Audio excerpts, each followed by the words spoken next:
তো আমাদের আব্বাজি আদম আলাইহিস সালাতু ওয়াস সালাম থেকে শুরু হইয়া সর্বশেষ মানুষটা বিশ্বনবী মুহাম্মদুর রাসূলুল্লাহ, নবুয়তি সিরিয়ালে শেষ নবী মুহাম্মদুর রাসূলুল্লাহ। মুহাম্মদুর রাসূলুল্লাহর পরে আর কোন নবী আসবে?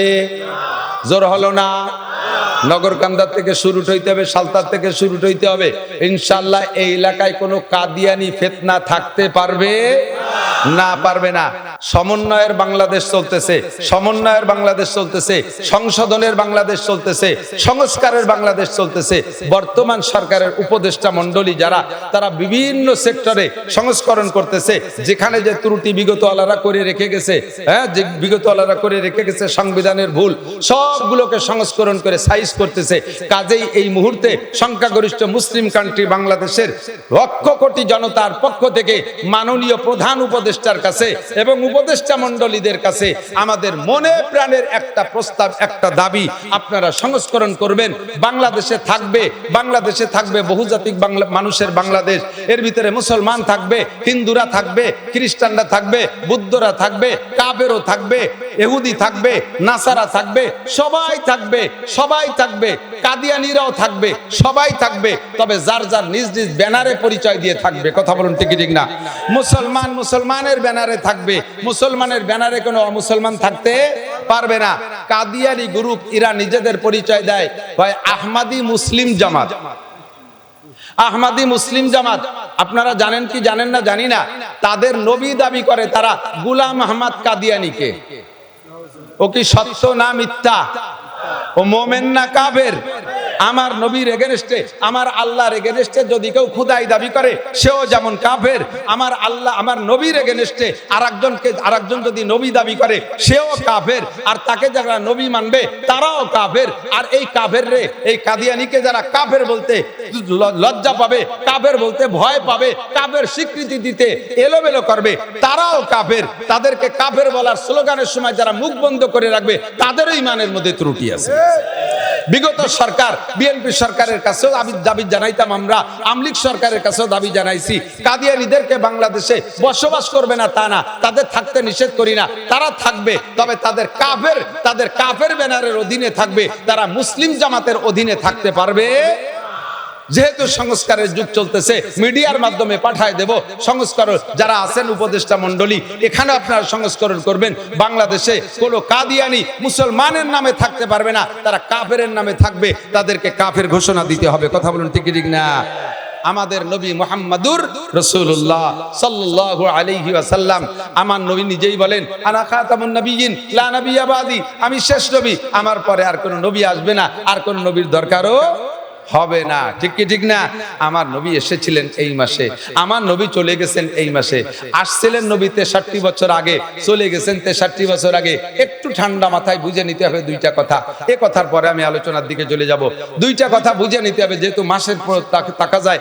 আর তো আপনাদের এলাকায় 12ই রবিউল আউয়ালের আগে আমি ফিল্ড পাচ্ছি না, কাজেই আজকে বলবো, কেউ বেখেয়াল হবেন না। দুইটা কথা, একটা হলো, একটা লোক জন্ম নেছে যে টাইমে 63 বছর আগে জন্ম নেছে, তার জন্মের দিনটা বড় আনন্দের ছিল। বিশেষ করে যদি কোনো ফ্যামিলিতে শুধু কন্যা সন্তান হয়, 4-5টা মেয়ে হয়েছে, 4-5টা মেয়ে হওয়ার পরে তাও তা আবার কালা মেয়ে হয়েছে, বাপে পরপরে গুটি খানিক মাইয়ে দেখিয়ে মনটা খুব খারাপ, স্ত্রীর সাথে কথাই কয় না। হঠাৎ করে শেষবার অতর্কিত ভাবে আল্লাহ তাআলা আবার একটা বাচ্চা দিয়ে ফেলাইছে। এই বাচ্চাটা পুত্র সন্তান, চেহারাটা একেবারে উজ্জ্বল, চাঁদের মতো ফুটফুটে। এই 6টা মাইয়ে যে আগে কালা হইছে, তাদের পর যে অসন্তুষ্ট ছিল, সব মুছে যাবে, সব ধুয়ে যাবে একটা নেককার এরকম সুদর্শন পুত্র সন্তান দেখে। ঠিক না? কত খুশি সে, খুশি তার বউ খুশি, পুরো তার বোনগুলো, তা কি বলা হয়, সে বাচ্চাটার বোনরা খুশি, বাড়ির সবাই খুশি। এই তার জন্মদিনে একটা মহা আনন্দ হয়েছে। তারপরের থেকে নিয়ে প্রত্যেক বছর তার জন্মদিন উপলক্ষে একটা কেক কাটাকাটিও বাঙালিরা করে থাকে। এটা যদিও কুপ্রথা, একটা আনন্দ করে থাকে। এভাবে চলছে তার জীবন ভরে। হঠাৎ করে লোকটা মারা গেছে, যুবকটা, যখন তার বয়স হয়েছে 26, 27, 28, টলমলে যুবক, দেখতে তো সেরকম নায়ক। গ্যাঞ্জাম ফাসাদ, গন্ডগোল ফাসাদের ভিতরে যুবকটা মারা গেছে। বলেন তো, তার এই 28 বছর পর্যন্ত তার মা বাপ যে পরিমাণ আনন্দ পেয়েছিল, স্বাদ পেয়েছিল, উপভোগ করেছে আনন্দ, তার এই 27-28 বছরের সমস্ত আনন্দ আজকে ছেলেটা এই ওই যৌবনকালে ভরা যৌবনের ছেলেটা মারা গেলে তার সারা জীবনের সমস্ত আনন্দকে শেষ করে দিছে না? বাকি জীবনে ওই আব্বা মা আর যতদিন বেঁচে থাকবে ওই ছেলেটার জন্মদিন উপলক্ষে কি আর কেক কাটবে, নাকি মৃত্যুদিন উপলক্ষে তার শোক পালন করবে? মৃত্যুদিন উপলক্ষে তার শোক পালন করবে, তার জন্মদিনের আনন্দ শেষ হয়ে গেছে। ঠিক কি ঠিক না? আমার নবী, আপনার নবী, বিশ্ব নবী মুহাম্মদুর রাসূলুল্লাহ জন্ম নিয়েছিলেন ধরে নিলাম 12ই রবিউল আউয়াল। 63 বছর আগে তার জন্মের সময় সারাটা দুনিয়া আনন্দে আনন্দিত ছিল, কিন্তু 63 বছর পরে আইসা যখন সাহাবায়ে কিরামদেরকে এতিম করে রেখে নবী 12ই রবিউল আউয়াল চলে গেছে, দুনিয়া থেকে বিদায় নিয়েছেন, এখন কি নবীর জন্মদিনের আনন্দ অন্তরে থাকবে, নাকি মৃত্যুদিন উপলক্ষে শোক থাকবে? মৃত্যুদিন উপলক্ষে শোক থাকবে। ঠিক ঠিক না? 12ই রবিউল আউয়াল কাজেই সমস্ত মুসলমানদের আনন্দের দিন নয়, আনন্দের দিন চলে গেছে আগে, এটা আমাদের শোকের দিন। শোকের দিনটা আমরা শোক পালন করব, সেই শোকের পরিবর্তে ইহুদ নাসারারা কুচক্র করে আমাদের ভিতরে সেই দিনটাকে 12ই রবিউল আউয়াল এক শ্রেণী মানুষের মাধ্যমে নবীর জন্মদিবস উপলক্ষ তৈরি করে আমাদের শোককে অন্তর থেকে দূর করে দিয়ে সেটাকে আনন্দ উদযাপন করায়, ঈদে মিলাদুন নবী হিসেবে আমাদেরকে দিয়ে উদযাপন করায়। এটা আমাদের নবীর সাথে বেয়াদবি আর কিছুই না। কাজেই 12ই রবিউল আউয়াল সামনে আসলে আমরা এই দিন দুরূদ পড়বো, বেশি নবীর শানে দুরূদ ও সালাম পড়বো, আমরা সোয়াব রেসানি করব। ঠিক আছে না ইনশাআল্লাহ? ও দিনটা আমাদের আনন্দের দিন না, যুবকরা ও দিনটা আমাদের শোকের দিন। তোমরা যারা যুব সমাজ আছো, যুব সমাজ বিভিন্ন প্রোগ্রাম করবা, এই দিনটা তোমরা নবী আলাইহিস সালাতু ওয়াস সালামের শানে শোক দিবস পালন করবা, এই দিনটা তোমরা ইবাদত বন্দেগীর মধ্যে কাটানোর চেষ্টা করবা এলাকার জনগণকে নিয়ে। আমার নবী মুহাম্মদুর রাসূলুল্লাহ এই মাসে চলে গিয়ে আমাদেরকে শোকাক্রান্ত করেছেন, সেই মাসে আমরা একটা ধর্মীয় আলোচনা নিয়ে বসছি। ইন্নাকা আনতাল আলিমুল হাকীম জাযাল্লাহু আন্না মুহাম্মাদাম মা হুয়া আহলুহু সুবহানাল্লাহি ওয়া বিহামদিহি সুবহানাল্লাহিল আযীম।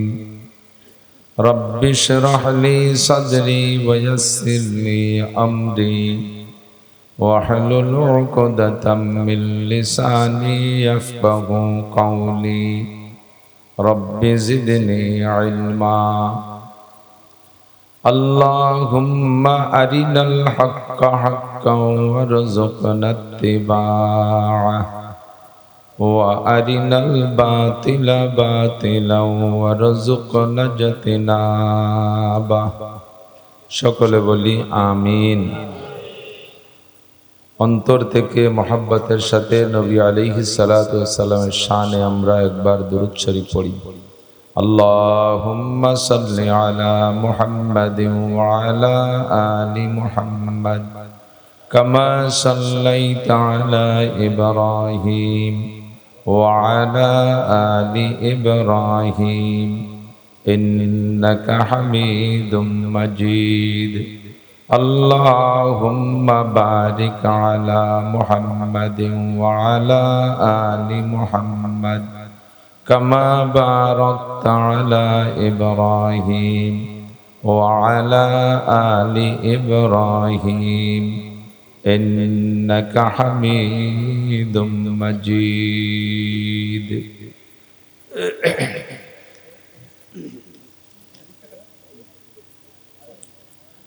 ঐতিহ্যবাহী তালিম উদ্দিন কওমিয়া মাদ্রাসা এতিমখানা ও যুব সমাজের উদ্যোগে আয়োজিত আলামিন ইসলাম মিশন কর্তৃক আয়োজিত বার্ষিক ওয়াজ মাহফিল মোল্লাবাড়ি সড়ক, সালতা, ফরিদপুর। অধ্যক্ষের মাহফিলের সম্মানিত সভাপতি, আমাদের সালথা বরঞ্চ বর্তমান বৃহত্তর ফরিদপুরের অন্যতম মুরব্বী বাহিদ্য মাদ্রাসার শাইখুল হাদিস ও মুহতামিম সাহেব হুজুর হাফিজাহুল্লাহ,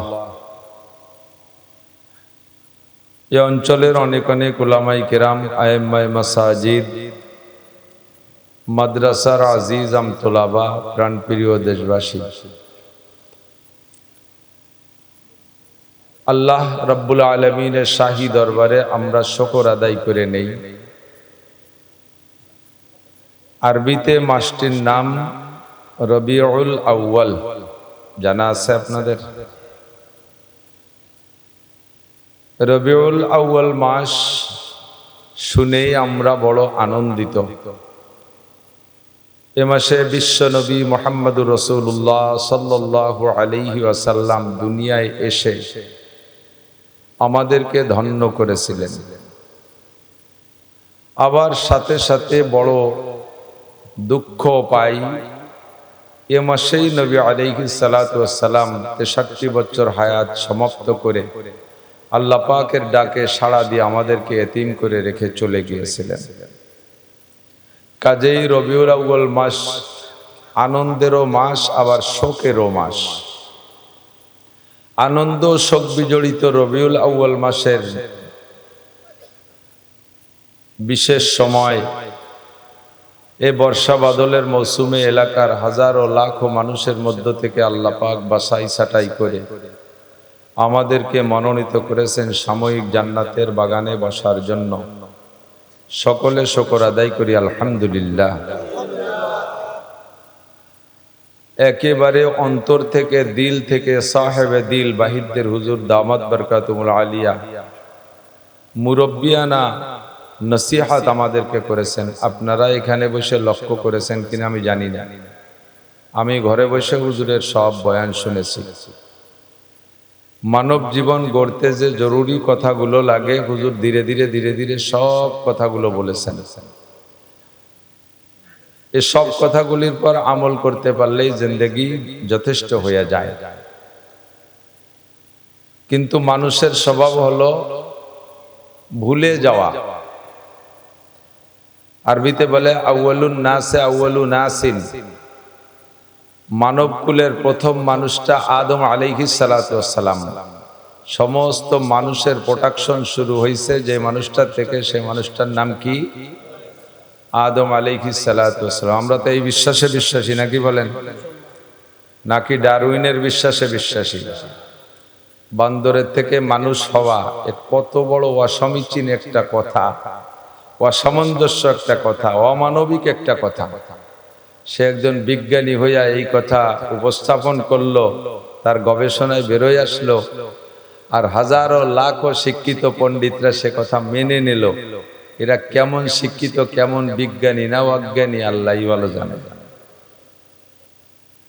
আমরা কত বান্দর দেখি, চরমুগুরে গেলে তো বান্দরের অভাব নেই, সুন্দরবন গেলে তো সারা সুন্দরবন জুড়ে বান্দরের আড্ডা। চিড়িয়াখানার মধ্যে কত বান্দর দেখলাম, জীবনে একটা বান্দরের ল্যাস পড়িয়া সোজা হইয়া সে মানুষ হয়ে গেল তা তো দেখলাম না। আর ডারউইনের আব্বা সে বলে বান্দরের চেয়ে মানুষ হয়ে গেছে। আল্লাহ হেফাজত করুক এই কুবুদ্ধি থেকে, সবাই বলে আমিন। ইয়া আইয়ুহান নাসুত্তাকু রাব্বাকুমুল্লাযী খালাকাকুম মিন নাফসিন ওয়াহিদা। কুরআনে কারীমের মতো সত্য সংবাদদাতা আর কোনো পাঠ্যপুস্তক হতে পারে না। আসমানি কালাম, দুনিয়ার কাফের মুশরিকরা কোরআনকে বিকৃত করার জন্য শত চেষ্টা চালাইতেছে, কিন্তু একটা হরফও পরিবর্ধন করতে সক্ষম হয় নাই। অস্বীকার করারও কায়দা নাই, উপায় নাই। এমনি বিশ্বাস করে না, মানে না, সেটা ভিন্ন জিনিস। বাকি এর এগেনস্টে আর একটা কিতাব সমখুটি লিখে দেওয়ার যোগ্যতাওয়ালা কোনো বিজ্ঞানী, কোনো শিক্ষিত পণ্ডিত জগতে নাই, আসে নাই। তো সেই কোরআনে কারিমে আল্লাহ পাক বলেন, হে দুনিয়ার মানুষ, ইত্তাকুল্লাহ, আল্লাহকে ভয় করো। ইয়া আইয়ুহান নাসুত্তাকু রাব্বাকুম, তোমাদের রবকে ভয় পাও। আল্লাযী খালাকা, যুবকরা আমার দিক কেউ নড়াচড়া করবে না। এটা একটা class, regular class school college মাদ্রাসায় হয়, আর আমাদের বাংলাদেশে সিজনালি ক্লাস হয় ওয়াজের মাঠে। সেখানে ক্লাস হয়, মাঝে মাঝে পরীক্ষা হয়, ছাত্রদের যোগ্যতা যাচাই বাছাই করে কেউ কে প্রমোশন দেয়, উপরের ক্লাসে উঠাই দেয়, ফেল করা কয়ডারে আবার রেখে দেয়। কিন্তু আমার এই ক্লাসে কোনো পরীক্ষা নিরীক্ষা না থাকার কারণে ছাত্রদের কোনো উন্নতি অগ্রগতি দেখতেছি না। খেয়াল দিয়ে শোনেও না, যতটুক মনে চাই শোনে, মনে না চাইলে শোনে না। খেয়াল করে শুনতে হবে। পরীক্ষা না নিলেও আমরা পরীক্ষা না নেই, আল্লাহর কাছে পরীক্ষা দেওয়া লাগবে কি লাগবে না? এই সময়েরও পরীক্ষা দেওয়া লাগবে। লা তাজুলু কদামা ইবনি আদম ইয়াউমাল কিয়ামাতি হাত্তা ইউসালা আন আরবা আন উমরিহি ফিমা আপনা। আল্লাহর কসম, বিশ্ব নবীর কথা সত্য, 4টি প্রশ্নের জবাব না দিয়া আল্লাহর সামনে দিয়ে এক কদমও বাড়া যাবে না। এ কথা বহুবার শুনেছেন, আমি কতবার বলি, এরকম পরিস্থিতি এসে গেলে বলি। 4টি প্রশ্নের জবাব না দিয়ে এক পাও সামনে বাড়ানোর সুযোগ হবে? আল্লাহর চেক পোস্টে 4টে প্রশ্ন হবেই হবে। 1 নম্বর প্রশ্ন হলো আন উমরিহি ফিমা আপনা, তোমার গোটা জীবন কোথায় কাটাইছো একটু বলে যাও।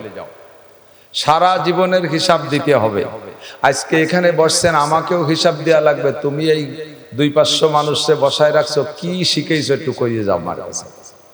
আপনাদেরকে জিজ্ঞাসা করা হবে, মৌলানা নাসির সাহেবকে খাওয়াই দাওয়াইয়া মাথায় মুথায় নিয়ে আসছো, ডাটে সাটে বসাইছো, প্রধান বক্তার দায়িত্ব তাকে দেছো, সে বয়ান করছে, তুমি সেখান থেকে কি নিয়ে আসছো, আপনাকেও জিজ্ঞাসার কিন্তু জবাব দেওয়া লাগবে, অবশ্যই লাগবে।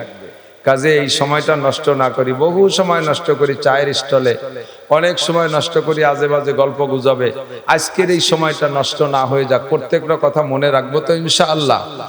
অনেকক্ষণ কষ্ট দেব না, পাছার নিচে হয়তো জায়গা নরম ভিজে যাচ্ছে, কষ্ট হবে, বেশিক্ষণ কষ্ট দেব না। অল্পক্ষণ, ঘন্টাখানিকের ভিতরে যা সেই কথাগুলো বাড়ি নিয়ে যাওয়ার চেষ্টা করব, জীবনের সাথে রাখার চেষ্টা করব। রাজি আছি তো ইনশাআল্লাহ? আল্লাহ কা ইত্তাকু রাব্বাকুম, তোমাদের রবকে তোমরা ভয় পাও। আল্লাযী খালাকাকুম মিন নাফসিন ওয়াহিদা, যে আল্লাহ তাআলা তোমাদেরকে এক ব্যক্তি থেকে সৃষ্টি করেছেন। কয়জন? এক ব্যক্তি থেকে সৃষ্টি করেছে। মিন নাফসিন ওয়াহিদা, একটা জাত থেকে তোমাদেরকে সৃষ্টি করেছে।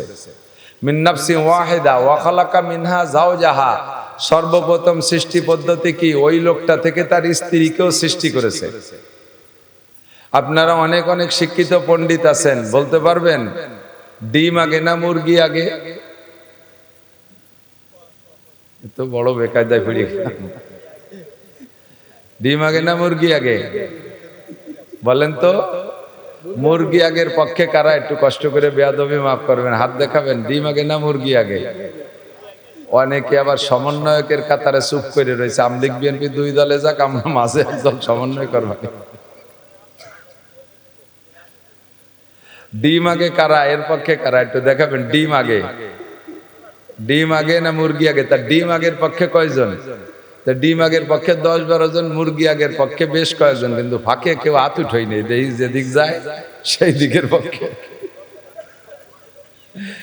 ইউনুস চাচা যেদিক নাই সেই দিকের পক্ষে। আল্লাহু আকবার। ডিম মুরগি যদি আগে হয়, তাহলে মুরগি তো হয় ডিমের থেকেই। তাহলে সে মুরগিটা অলক কিসির থেকে? সে ডিম না থাকলে মুরগি আসে কোন জায়গাতে? আবার ডিমও তো মুরগি ছাড়া হয় না। এ কোন বেকায়দায় পড়ে গেল?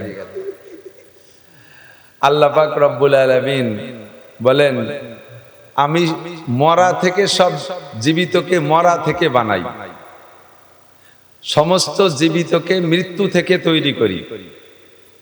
মানুষ আমরা এখন জীবিত আছি, আমাদেরও সৃষ্টি হয়েছে একটা মরা থেকে।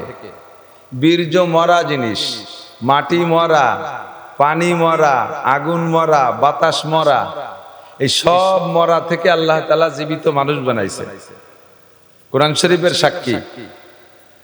আল্লাহ পাক রব্বুল আলামিন বলেন, কুলিল্লাহুম্মা মালিকাল মুলকি তুতিল মুলকা মান তাশা ওয়া তানজিউল মুলকা মিম্মান তাশা ওয়া তুইজ্জু মান তাশা ওয়া তুযিল্লু মান তাশা বিয়াদিকাল খায়র ইন্নাকা আলা কুল্লি শাইইন কাদির তুলিজুল লাইলা ফিন নাহারি ওয়া তুলিজুন নাহারা ফিল লাইল ওয়া তুখরিজুল হাইয়া মিনাল মাইয়িতি। হাই মানে জীবিত। তো এরপরে আবার আছে ওয়া তুখরিজুল মাইয়িতা মিনাল হাই।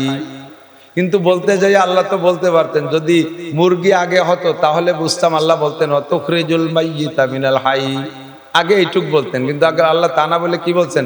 তুখরিজুল মাইয়িতা মিনাল হাই। মরাকে আল্লাহ তাআলা তুখরিজুল হাইয়া মিনাল মাইয়িতি, জীবিতকে আল্লাহ বানায় মরা থেকে। জীবিতকে বানায় মরা থেকে। ডিম মরা, ডিমে হাঁটতে পারে, ডিমে খাইতে পারে, ডিমে পেশাব পায়খানা করে, ডিম মরা। মুরগি তাজা। তো এই তাজা কে বানাইছে? মরা থেকে। এর দ্বারাই প্রমাণ হলো ডিম আগে। কি আগে? ডিম আগে। তো হলো কার থেকে? কেউ ছিল না, সবাইরে যে আল্লাহ তাআলা যে কায়দায় বানাইছে, ডিমটারও সে কায়দায় বানাইছে।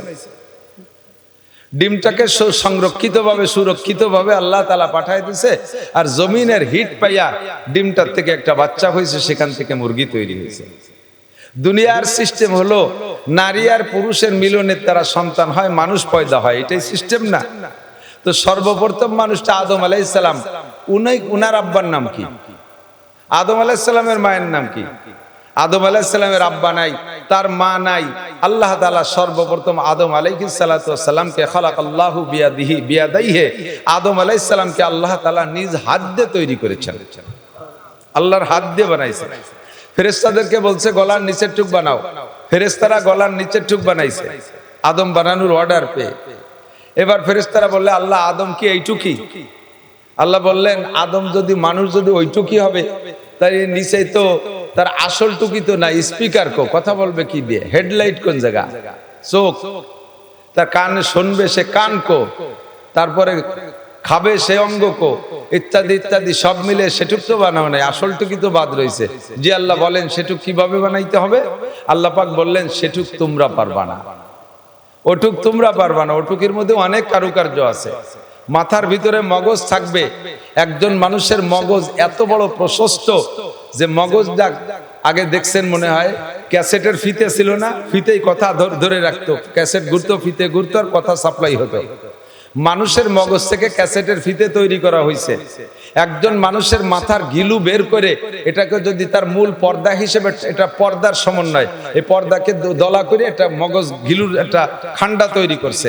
এটা খুলে যদি ছেড়ে দেওয়া হয়, পাতলা করা হয়, তাহলে একজন মানুষের মগজ এত বড় প্রশস্ত যে সারা পৃথিবীর উপরে সিলিং হয়ে যেতে পারে।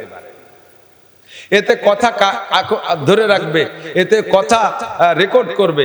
এই মগজটা আমার বানাইতে হবে, এটা তোমরা পারবা না। এই মুখমণ্ডলটা তোমরা পারবা না। একে টাইমে কোটি কোটি মানুষ থাকবে পৃথিবীতে, একজনের চেহারার সাথে আরেকজনের চেহারা মেলবে না, এই মডেলিংটা তোমরা পারবা না, এটা আমার হাত দিয়ে তৈরি করতে হবে। এজন্য গলার উপরে টুক আল্লাহ তাআলা নিজ হাত দিয়ে তৈরি করেছিলেন। কথা এসে গেলে বলা লাগে, গলার নিচে টুক বানাইছে ফেরেশতারা, এটুকের সম্মান যেমন গলার উপরে টুক বানাইছেন আল্লাহ তাআলা, এটুকের সম্মান কি একরকম হতে পারে? কখনো পারে না। যেটুকের ভিতরে আল্লাহ পাক নিজে হাত দিয়েছেন, সেটুকের মর্যাদা আল্লাহ একটু বেশি দিয়ে রেখেছেন।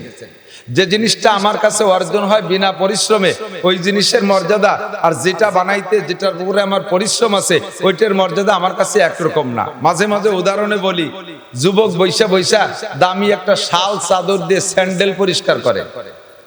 স্যান্ডেল জোড়ার বয়স 3.5 থেকে 4 বছর, তার মূল বডি নাই, মুসির দোকানে নিয়ে পাল্টাই নিয়ে সামলাই দিই, তার স্যান্ডেল হয়ে গেছে, সে আসল ফিগার নাই। তারপরও কি মোহাব্বত, সেই স্যান্ডেলটা মালিশ করতেছে 12-13 হাজার টাকা দামের শাল দিয়ে। জিজ্ঞেস করা হলো, এই এত দামি শাল দিয়ে স্যান্ডেল মুছিস, শাল কার আর স্যান্ডেল কার? কয় যে স্যান্ডেল জোড়া হলো আমি ব্যান চালাই অনেক কষ্ট করিয়া, বহুত কষ্ট করে পয়সা বাঁচায় রেখে, তাই দিয়ে আমি স্যান্ডেল কিনছি। আর শাল আলো দেশে আমার শ্বশুর, শাল দেশে শ্বশুর, শ্বশুরের টাকার কিনা শালের প্রতি মায়া নাই বিদায় নিজের কিনা স্যান্ডেলের উপরে মায়া আছে। সেই 12,000 টাকা দামে শাল দিয়ে স্যান্ডেল মোছে, কারণ এটা নিজের টাকার স্যান্ডেল, এর প্রতি মায়া একটু বেশি। আসমান বানাইছে আল্লাহ তাআলা কোন শব্দ দিয়া? জমিন বানাইছে আল্লাহ কোন শব্দ দিয়া? চন্দ্র সূর্য বানাইছে আল্লাহ কোন শব্দ দিয়া? সব ফেরেশতা বানাইছে কোন শব্দ দিয়া? জিন বানাইছে আল্লাহ কোন শব্দের মাধ্যমে? কোন মানে হয়ে যাও। আর এই একটা একটা শব্দ বলছেন, সবগুলো হয়ে গেছে।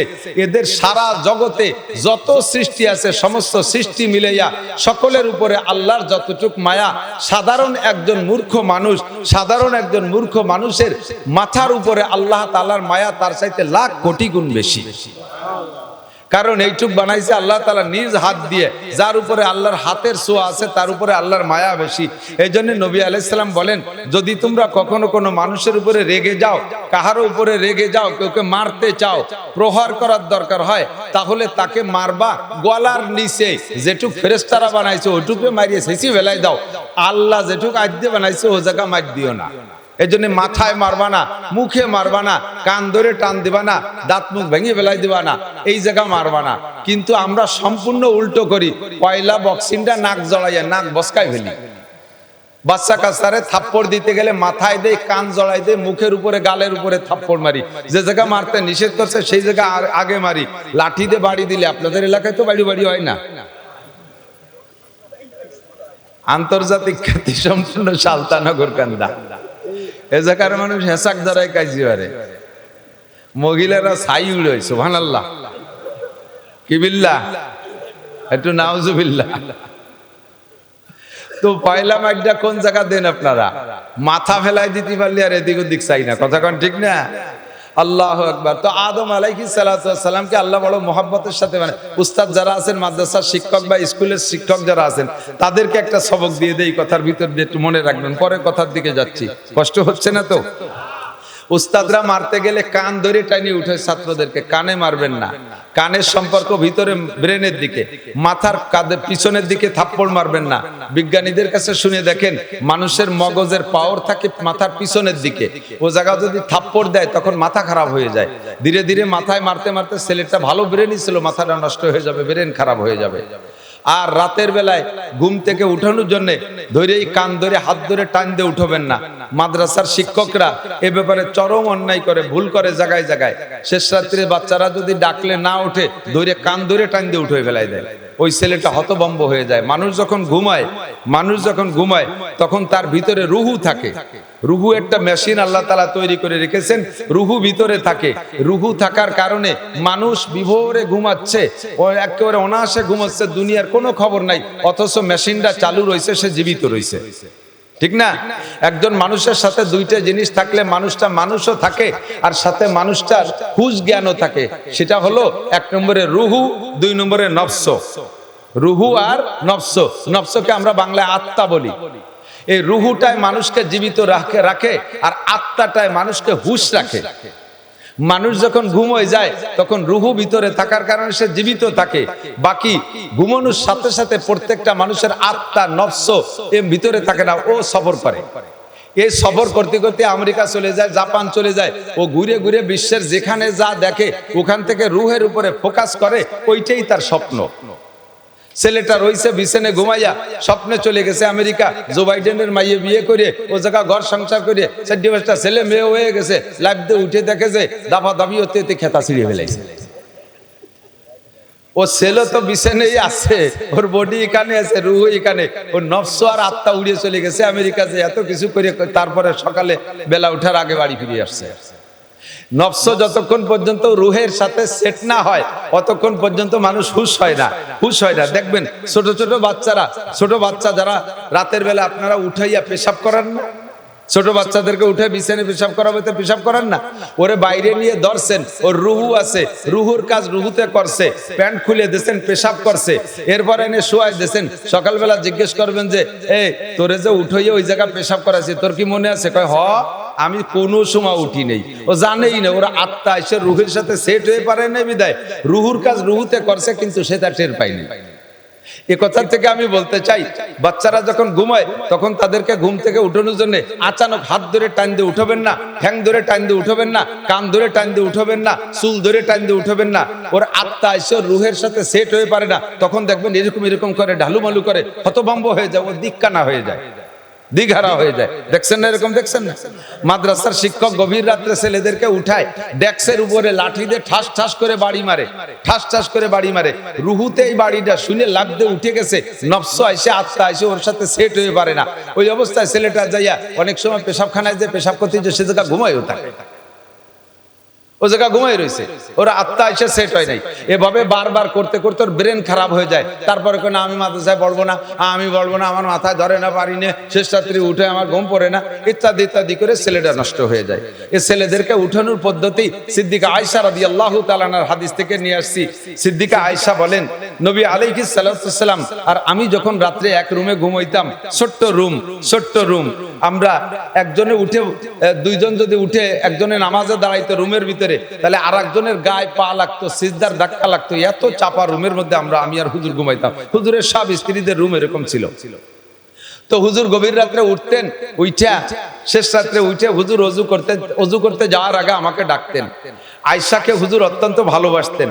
ভালোবাসার টানে আয়েশাকে পুরো আয়েশা না বলে আইস করে ডাকতেন। আইস মানে আরাম। মোহাব্বতের টানে হুজুর আইস করে ডাকতেন, ইয়া আইস করে ডাকতেন। আমি কানে শব্দ শুনতাম কিন্তু আমি সজাগ হতাম না। ছোট মানুষ ছিলাম, উড়ামুড়া। হুজুর বলছে না, খেয়াল করছেন নাকি জানি না, আয়েশা এত ছোটবেলায় হুজুরের ঘরে স্ত্রী হিসেবে গেছেন যে অল্প বয়সের কারণে আয়েশা রুটি বানাবে বিদায় আটা সেনতে সেনতে আটার মধ্যে হাত দিয়ে ওই অবস্থায় কাইতে ঘুমাই গেছে। সে আটা দিয়ে রুটিও বানাই নেই, সেনা টেনা শেষ, ওই অবস্থায় কাইতে ঘুমাই গেছে।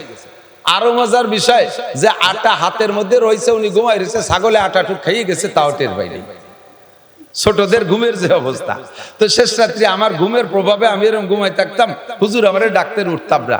বিশ্ব নবী রহমতে আলম, গোটা মানব জাতির উস্তাদ, সর্বক্ষেত্রের উস্তাদ, সর্বক্ষেত্রের উস্তাদ, আমাকে হুজুর রাত্রে শেষ রাত্রে উঠাইতেন কিভাবে?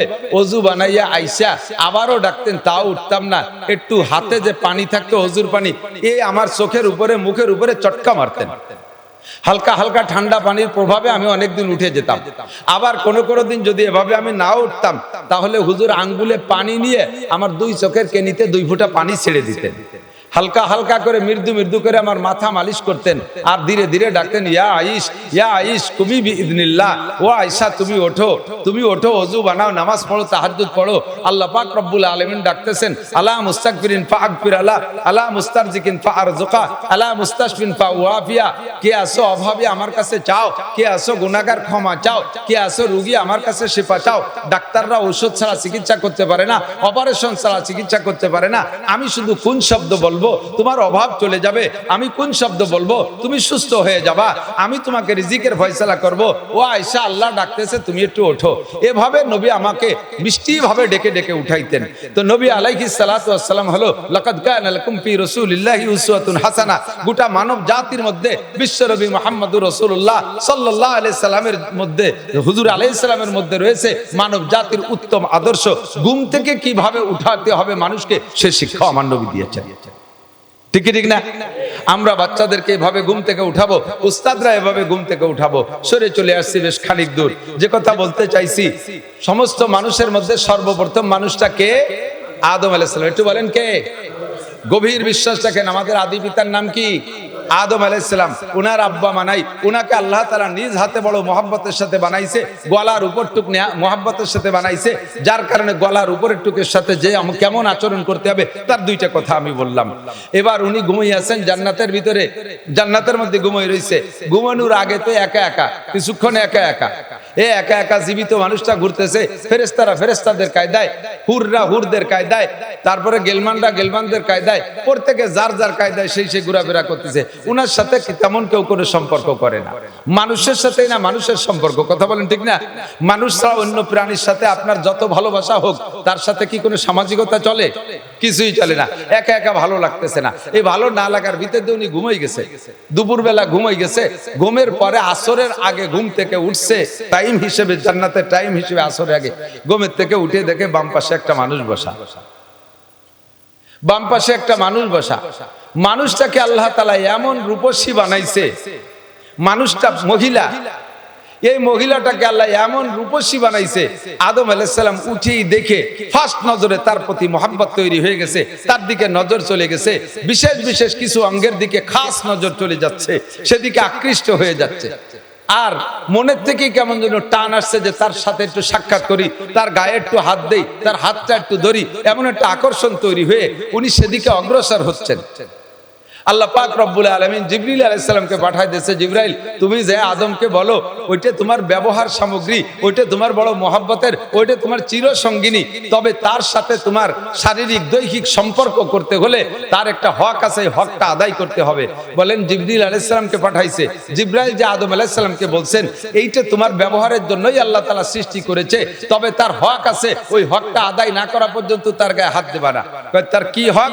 তার ইজ্জতের একটা হক আছে, তার শরীরের একটা হক আছে, সেই হকটা আদায় করবা। হক কি? কয় যে এই হক আদায় করতে হবে তোমাকে 10 বার বিশ্ব নবী মুহাম্মদুর রাসূলুল্লাহ সাল্লাল্লাহু আলাইহি ওয়াসাল্লাম লাউলাহুমা খালাকাল আফলাকা খালিকুহা লাউলাহুমা খারাজাল ইনসানু মিন আদামি, যেই নবীটাকে না বানাইলে, যেই নবীকে বানানোর সিদ্ধান্ত আল্লাহ না নিলে তুমি আদমকে আল্লাহ বানাইতো না, তুমি আদমকে আল্লাহ তাআলা বানাইতেন না। সেই নবী মুহাম্মদুর রাসূলুল্লাহ সাল্লাল্লাহু আলাইহি ওয়াসাল্লাম তার নামে তুমি 10 বার দুরূদ শরীফ পড়লে এই মহিলার দেনমোহরের হক আদায় হয়ে যাবে। আদম আলাইহিস সালাতু ওয়াস সালাম 10 বার দুরূদ শরীফ পড়লেন, হযরত হাওয়া আলাইহিস সালামের দেনমোহরে, জান্নাতের মধ্যে তার টাকা পয়সার লেনদেনের দরকার নেই, 10 বার দেনমোহর দুরূদ শরীফ পড়ছেন আর দেনমোহর আদায় হয়ে গেছে। এরপরে তার সাথে তো স্বাভাবিক হয়ে গেলেন। এই মহিলাটাকে বানাইলেন কার থেকে? আদম আলাইহিস সালাম। হাওয়া আলাইহিস সালামের বাপও না, হাওয়া আলাইহিস সালামের মাও নাই। বানাইছেন কোন জায়গা? কুরআন শরীফে আছে মিন জিলাহিল আইসার, বাম পাশের হাড়ি থেকে। আপনার বাম পাজোড়ে হাড় আছে না? কিসসা বহুত শুনেছেন, এসে গেছে একটু বলে যাচ্ছি। আপনার দুই পাশের হাড় আছে, দেখবেন রিকশার ছটার মতো আছে না এরকম? জীবনে তো গুনিয়ে দেওয়ার সুযোগ পাইনি, মোটা যারা তারা তো হাতেই নাগল পায় না, আমার মতো শূন্য মানুষ আমি টের পাই, হাত দিলে চটাগুলো হাতে বাঁধে। তো ডাইন পাশের চাইতে বাম পাশে একখান চটা কম আছে, ওই একখান চটা খুলে নিয়ে হাওয়া আলাইহিস সালামকে বানাইছেন। আল্লাহু আকবার। ওই চটাখানো জিন্দা না, ওই চটাখানো মরা। চটাখান কি? আদম আলাইহিস সালামরে বানাইছে আগুন পানি মাটি বাতাস দিয়ে, 4টে পদার্থে মরা। মরা থেকে আদম আলাইহিস সালামকে বানাইছে, আর সেই মরার ভিতরে একটা হাড়ও মরা, সেই মরা হাড়ের থেকে আদম আলাইহিস হাওয়া আলাইহিস সালামকে বানাইছে, এবং বাম পাশের থেকে নিয়ে বানাইছে। শরীরের অঙ্গ থেকে বানানোর কারণে আমার অঙ্গের প্রতি যেমন আমার একটা মহব্বত আর ভালোবাসা আছে, আরেকজনের অঙ্গের প্রতি এই ভালোবাসাটা আমার হয় না। আপনার হাত কেটে গেলে আমার কিছু আসে যায় না, আমার শরীরে একটু চামড়া খুলে গেলে আমার খুব কষ্ট হয়। এই জন্য শরীরের অঙ্গ থেকে বানাইছে, যাতে স্বামী স্ত্রী দুইজনের ভিতরে আঙ্গিক সম্পর্কের মতো মহব্বত আর ভালোবাসা পয়দা হয়। এরপরে সেখান থেকে আল্লাহ পাক রব্বুল আলামিন বলেন মিন নাফসিন ওয়াহিদাতিন ওয়া খালাকা মিনহা যাওজাহা ওয়া বাত্তা মিনহুমা রিজালান কাসীরান ওয়া নিসা। এখান থেকে শুরু হয়ে গেল প্রোডাকশন। কি পরিমাণ বানাইছেন আল্লাহ! সেই আদম থেকে নিয়ে পর্যন্ত কত মানুষ চলে গেছে, এর সংখ্যা কাহারও কোনো বিশ্বকোষে লেখা নাই কত মানুষ দুনিয়া থেকে চলে গেছে। আবার এখনো 800 কোটি মানুষ দুনিয়ায় আছে, আবার কত কোটি মানুষ দুনিয়ায় আসবে তার ঠিক নাই। আমরা মুহাম্মদ সাল্লাল্লাহু আলাইহি ওয়াসাল্লাম, ওই মানুষটা কলেজে পড়ে না, ওই মানুষটা বিশ্ববিদ্যালয়ে পড়ে না, ওই মানুষটা কোনো মাদ্রাসায় পড়ে না, দুনিয়ার কোনো মাদ্রাসায় পড়ে না, ওই মানুষটা কোনো দুনিয়ার সাধারণ মানুষ না। আল্লাহ পাক রব্বুল আলামিন সৃষ্টি করে গোটা মানব জাতির রূহকে এক জায়গা করে আদম আলাইহিস সালামকে বাছাই করে উনাকে নবুয়তি শিক্ষা দিয়া, আসমানি কিতাব শিক্ষা দিয়া, 104 খানা আসমানি কিতাবের ইলম শিক্ষা দিয়া আল্লাহ তাআলা তাকে দুনিয়ায় পাঠিয়েছেন। বলি না সুবহানাল্লাহ। আমাদের আব্বাজির নাম আদম আলাইহিস সালাম। বলেন আব্বাজির নাম কি? আদম আলাইহিস সালাম। বান্দর আমাদের আব্বা না, ঠিক কি ঠিক না? বান্দর আমাদের আব্বা না। তো আমাদের আব্বা যে আদম আলাইহিস সালাতু ওয়াস সালাম থেকে শুরু হইয়া সর্বশেষ মানুষটা বিশ্বনবী মুহাম্মদুর রাসূলুল্লাহ, নবুয়তি সিরিয়ালে শেষ নবী মুহাম্মদুর রাসূলুল্লাহ। মুহাম্মদুর রাসূলুল্লাহর পরে আর কোন নবী আসবে? জোর হলো না? নগরকান্দা থেকে শুরু হইতে হবে, সালতার থেকে শুরু হইতে হবে। ইনশাআল্লাহ এই এলাকায় কোনো কাদিয়ানি ফিতনা থাকতে পারবে না, পারবে না। সমন্বয়ের বাংলাদেশ চলতেছে, সমন্বয়ের বাংলাদেশ চলতেছে, সংশোধনের বাংলাদেশ চলতেছে, সংস্কারের বাংলাদেশ চলতেছে। বর্তমান সরকারের উপদেষ্টা মণ্ডলী যারা, তারা বিভিন্ন সেক্টরে সংস্করণ করতেছে। যেখানে যে ত্রুটি বিগত আলাদা করে রেখে গেছে, যে বিগত আলাদা করে রেখে গেছে সংবিধানের ভুল, সবগুলোকে সংস্করণ করে সাইজ করতেছে। কাজেই এই মুহূর্তে সংখ্যাগরিষ্ঠ মুসলিম কান্ট্রি বাংলাদেশের লক্ষ কোটি জনতার পক্ষ থেকে মাননীয় প্রধান উপদেষ্টার কাছে এবং উপদেষ্টা মণ্ডলীদের কাছে আমাদের মনে প্রাণের একটা প্রস্তাব, একটা দাবি, আপনারা সংস্করণ করবেন। বাংলাদেশে থাকবে বহুজাতিক মানুষের বাংলাদেশ। এর ভিতরে মুসলমান থাকবে, হিন্দুরা থাকবে, খ্রিস্টানরা থাকবে, বুদ্ধরা থাকবে, কাফেরও থাকবে, ইহুদি থাকবে, নাসারা থাকবে, সবাই থাকবে, কাদিয়ানীরাও থাকবে, সবাই থাকবে। তবে যার যার নিজ নিজ ব্যানারে পরিচয় দিয়ে থাকবে। কথা বলুন ঠিক ঠিক না? মুসলমানের ব্যানারে থাকবে, মুসলমানের ব্যানারে কোনো অমুসলমান থাকতে পারবে না। কাদিয়ানী গ্রুপ এরা নিজেদের পরিচয় দেয় হয় আহমাদি মুসলিম জামাত। আহমাদি মুসলিম জামাত আপনারা জানেন কি জানেন না জানি না, তাদের নবী দাবি করে তারা গোলাম আহমদ কাদিয়ানীকে। ও কি সত্য না মিথ্যা? ও মোমেন না কাফের? আমার নবীর এগেনস্টে, আমার আল্লাহর এগেনস্টে যদি কেউ খুদাই দাবি করে সেও যেমন কাফের। আমার আল্লাহ, আমার নবীর এগেনস্টে আরেকজন যদি নবী দাবি করে সেও কাফের, আর তাকে যারা নবী মানবে তারাও কাফের। আর এই কাফের রে, এই কাদিয়ানিকে যারা কাফের বলতে লজ্জা পাবে, কাফের বলতে ভয় পাবে, কাফের স্বীকৃতি দিতে এলোমেলো করবে, তারাও কাফের। তাদেরকে কাফের বলার স্লোগানের সময় যারা মুখ বন্ধ করে রাখবে তাদেরও ইমানের মধ্যে ত্রুটি আছে। বিগত সরকার, বিএনপি সরকারের কাছেও দাবি জানাইতাম আমরা, আমলিক সরকারের কাছেও দাবি জানাইছি, কাদিয়ানীদেরকে বাংলাদেশে বসবাস করবে না তা না, তাদের থাকতে নিষেধ করি না, তারা থাকবে, তবে তাদের কাফের ব্যানারের অধীনে থাকবে, তারা মুসলিম জামাতের অধীনে থাকতে পারবে। যেহেতু সংস্কারের যুগ চলতেছে, মিডিয়ার মাধ্যমে পাঠায় দেব সংস্কার, যারা আছেন উপদেষ্টা মণ্ডলী, এখানে আপনারা সংস্করণ করবেন। বাংলাদেশে কোনো কাদিয়ানি মুসলমানের নামে থাকতে পারবে না, তারা কাফেরের নামে থাকবে, তাদেরকে কাফের ঘোষণা দিতে হবে। কথা বলুন ঠিক ঠিক না? আমাদের নবী মুহাম্মাদুর রাসূলুল্লাহ সাল্লাল্লাহু আলাইহি ওয়াসাল্লাম, আমার নবী নিজেই বলেন, আনা খাতামুন নবিয়্যিন লা নাবিয়্যা বাদি, আমি শেষ নবী, আমার পরে আর কোনো নবী আসবে না, আর কোনো নবীর দরকারও হবে না। ঠিক কি ঠিক না? আমার নবী এসেছিলেন এই মাসে, আমার নবী চলে গেছেন এই মাসে। আসছিলেন নবী 63 বছর আগে, চলে গেছেন 63 বছর আগে। একটু ঠান্ডা মাথায় বুঝে নিতে হবে দুইটা কথা। এ কথার পরে আমি আলোচনার দিকে চলে যাব। দুইটা কথা বুঝে নিতে হবে, যেহেতু মাসের পর তাকা যায়। আর তো আপনাদের এলাকায় 12ই রবিউল আউয়ালের আগে আমি ফিল্ড পাচ্ছি না, কাজেই আজকে বলবো, কেউ বেখেয়াল হবেন না। দুইটা কথা, একটা হলো একটা লোক জন্ম নেছে যে টাইমে 63 বছর আগে জন্ম নেছে, তার জন্মের দিনটা বড় আনন্দের ছিল। বিশেষ করে যদি কোনো ফ্যামিলিতে শুধু কন্যা সন্তান হয়, 4-5টা মেয়ে হয়েছে, 4-5টা মেয়ে হওয়ার পরে তাও তা আবার কালা কালা মেয়ে হয়েছে, বাপে পরপরে গুটি খানিক মাইয়ে দেখিয়ে মনটা খুব খারাপ, স্ত্রীর সাথে কথাই কয় না। হঠাৎ করে শেষবার অতর্কিত ভাবে আল্লাহ তাআলা আবার একটা বাচ্চা দিয়ে ফেলাইছে। এই বাচ্চাটা পুত্র সন্তান, এই বাচ্চাটা পুত্র সন্তান, চেহারাটা একেবারে উজ্জ্বল, চাঁদের মতো ফুটফুটে।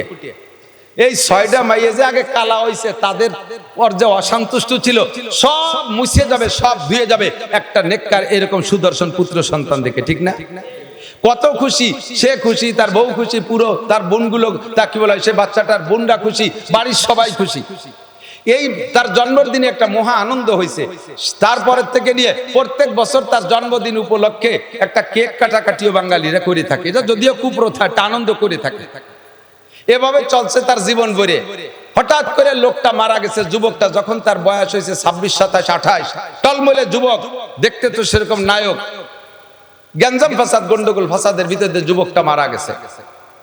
বলেন তো, তার এই 28 বছর পর্যন্ত তার মা বাপ যে পরিমাণ আনন্দ পেয়েছিল, স্বাদ পেয়েছিল, উপভোগ করছে আনন্দ, তার এই 27-28 বছরের সমস্ত আনন্দ আজকে ছেলেটা এই ওই যৌবনকালে, ভরা যৌবনের ছেলেটা মারা গেলে তার সারা জীবনের সমস্ত আনন্দকে শেষ করে দিছে না?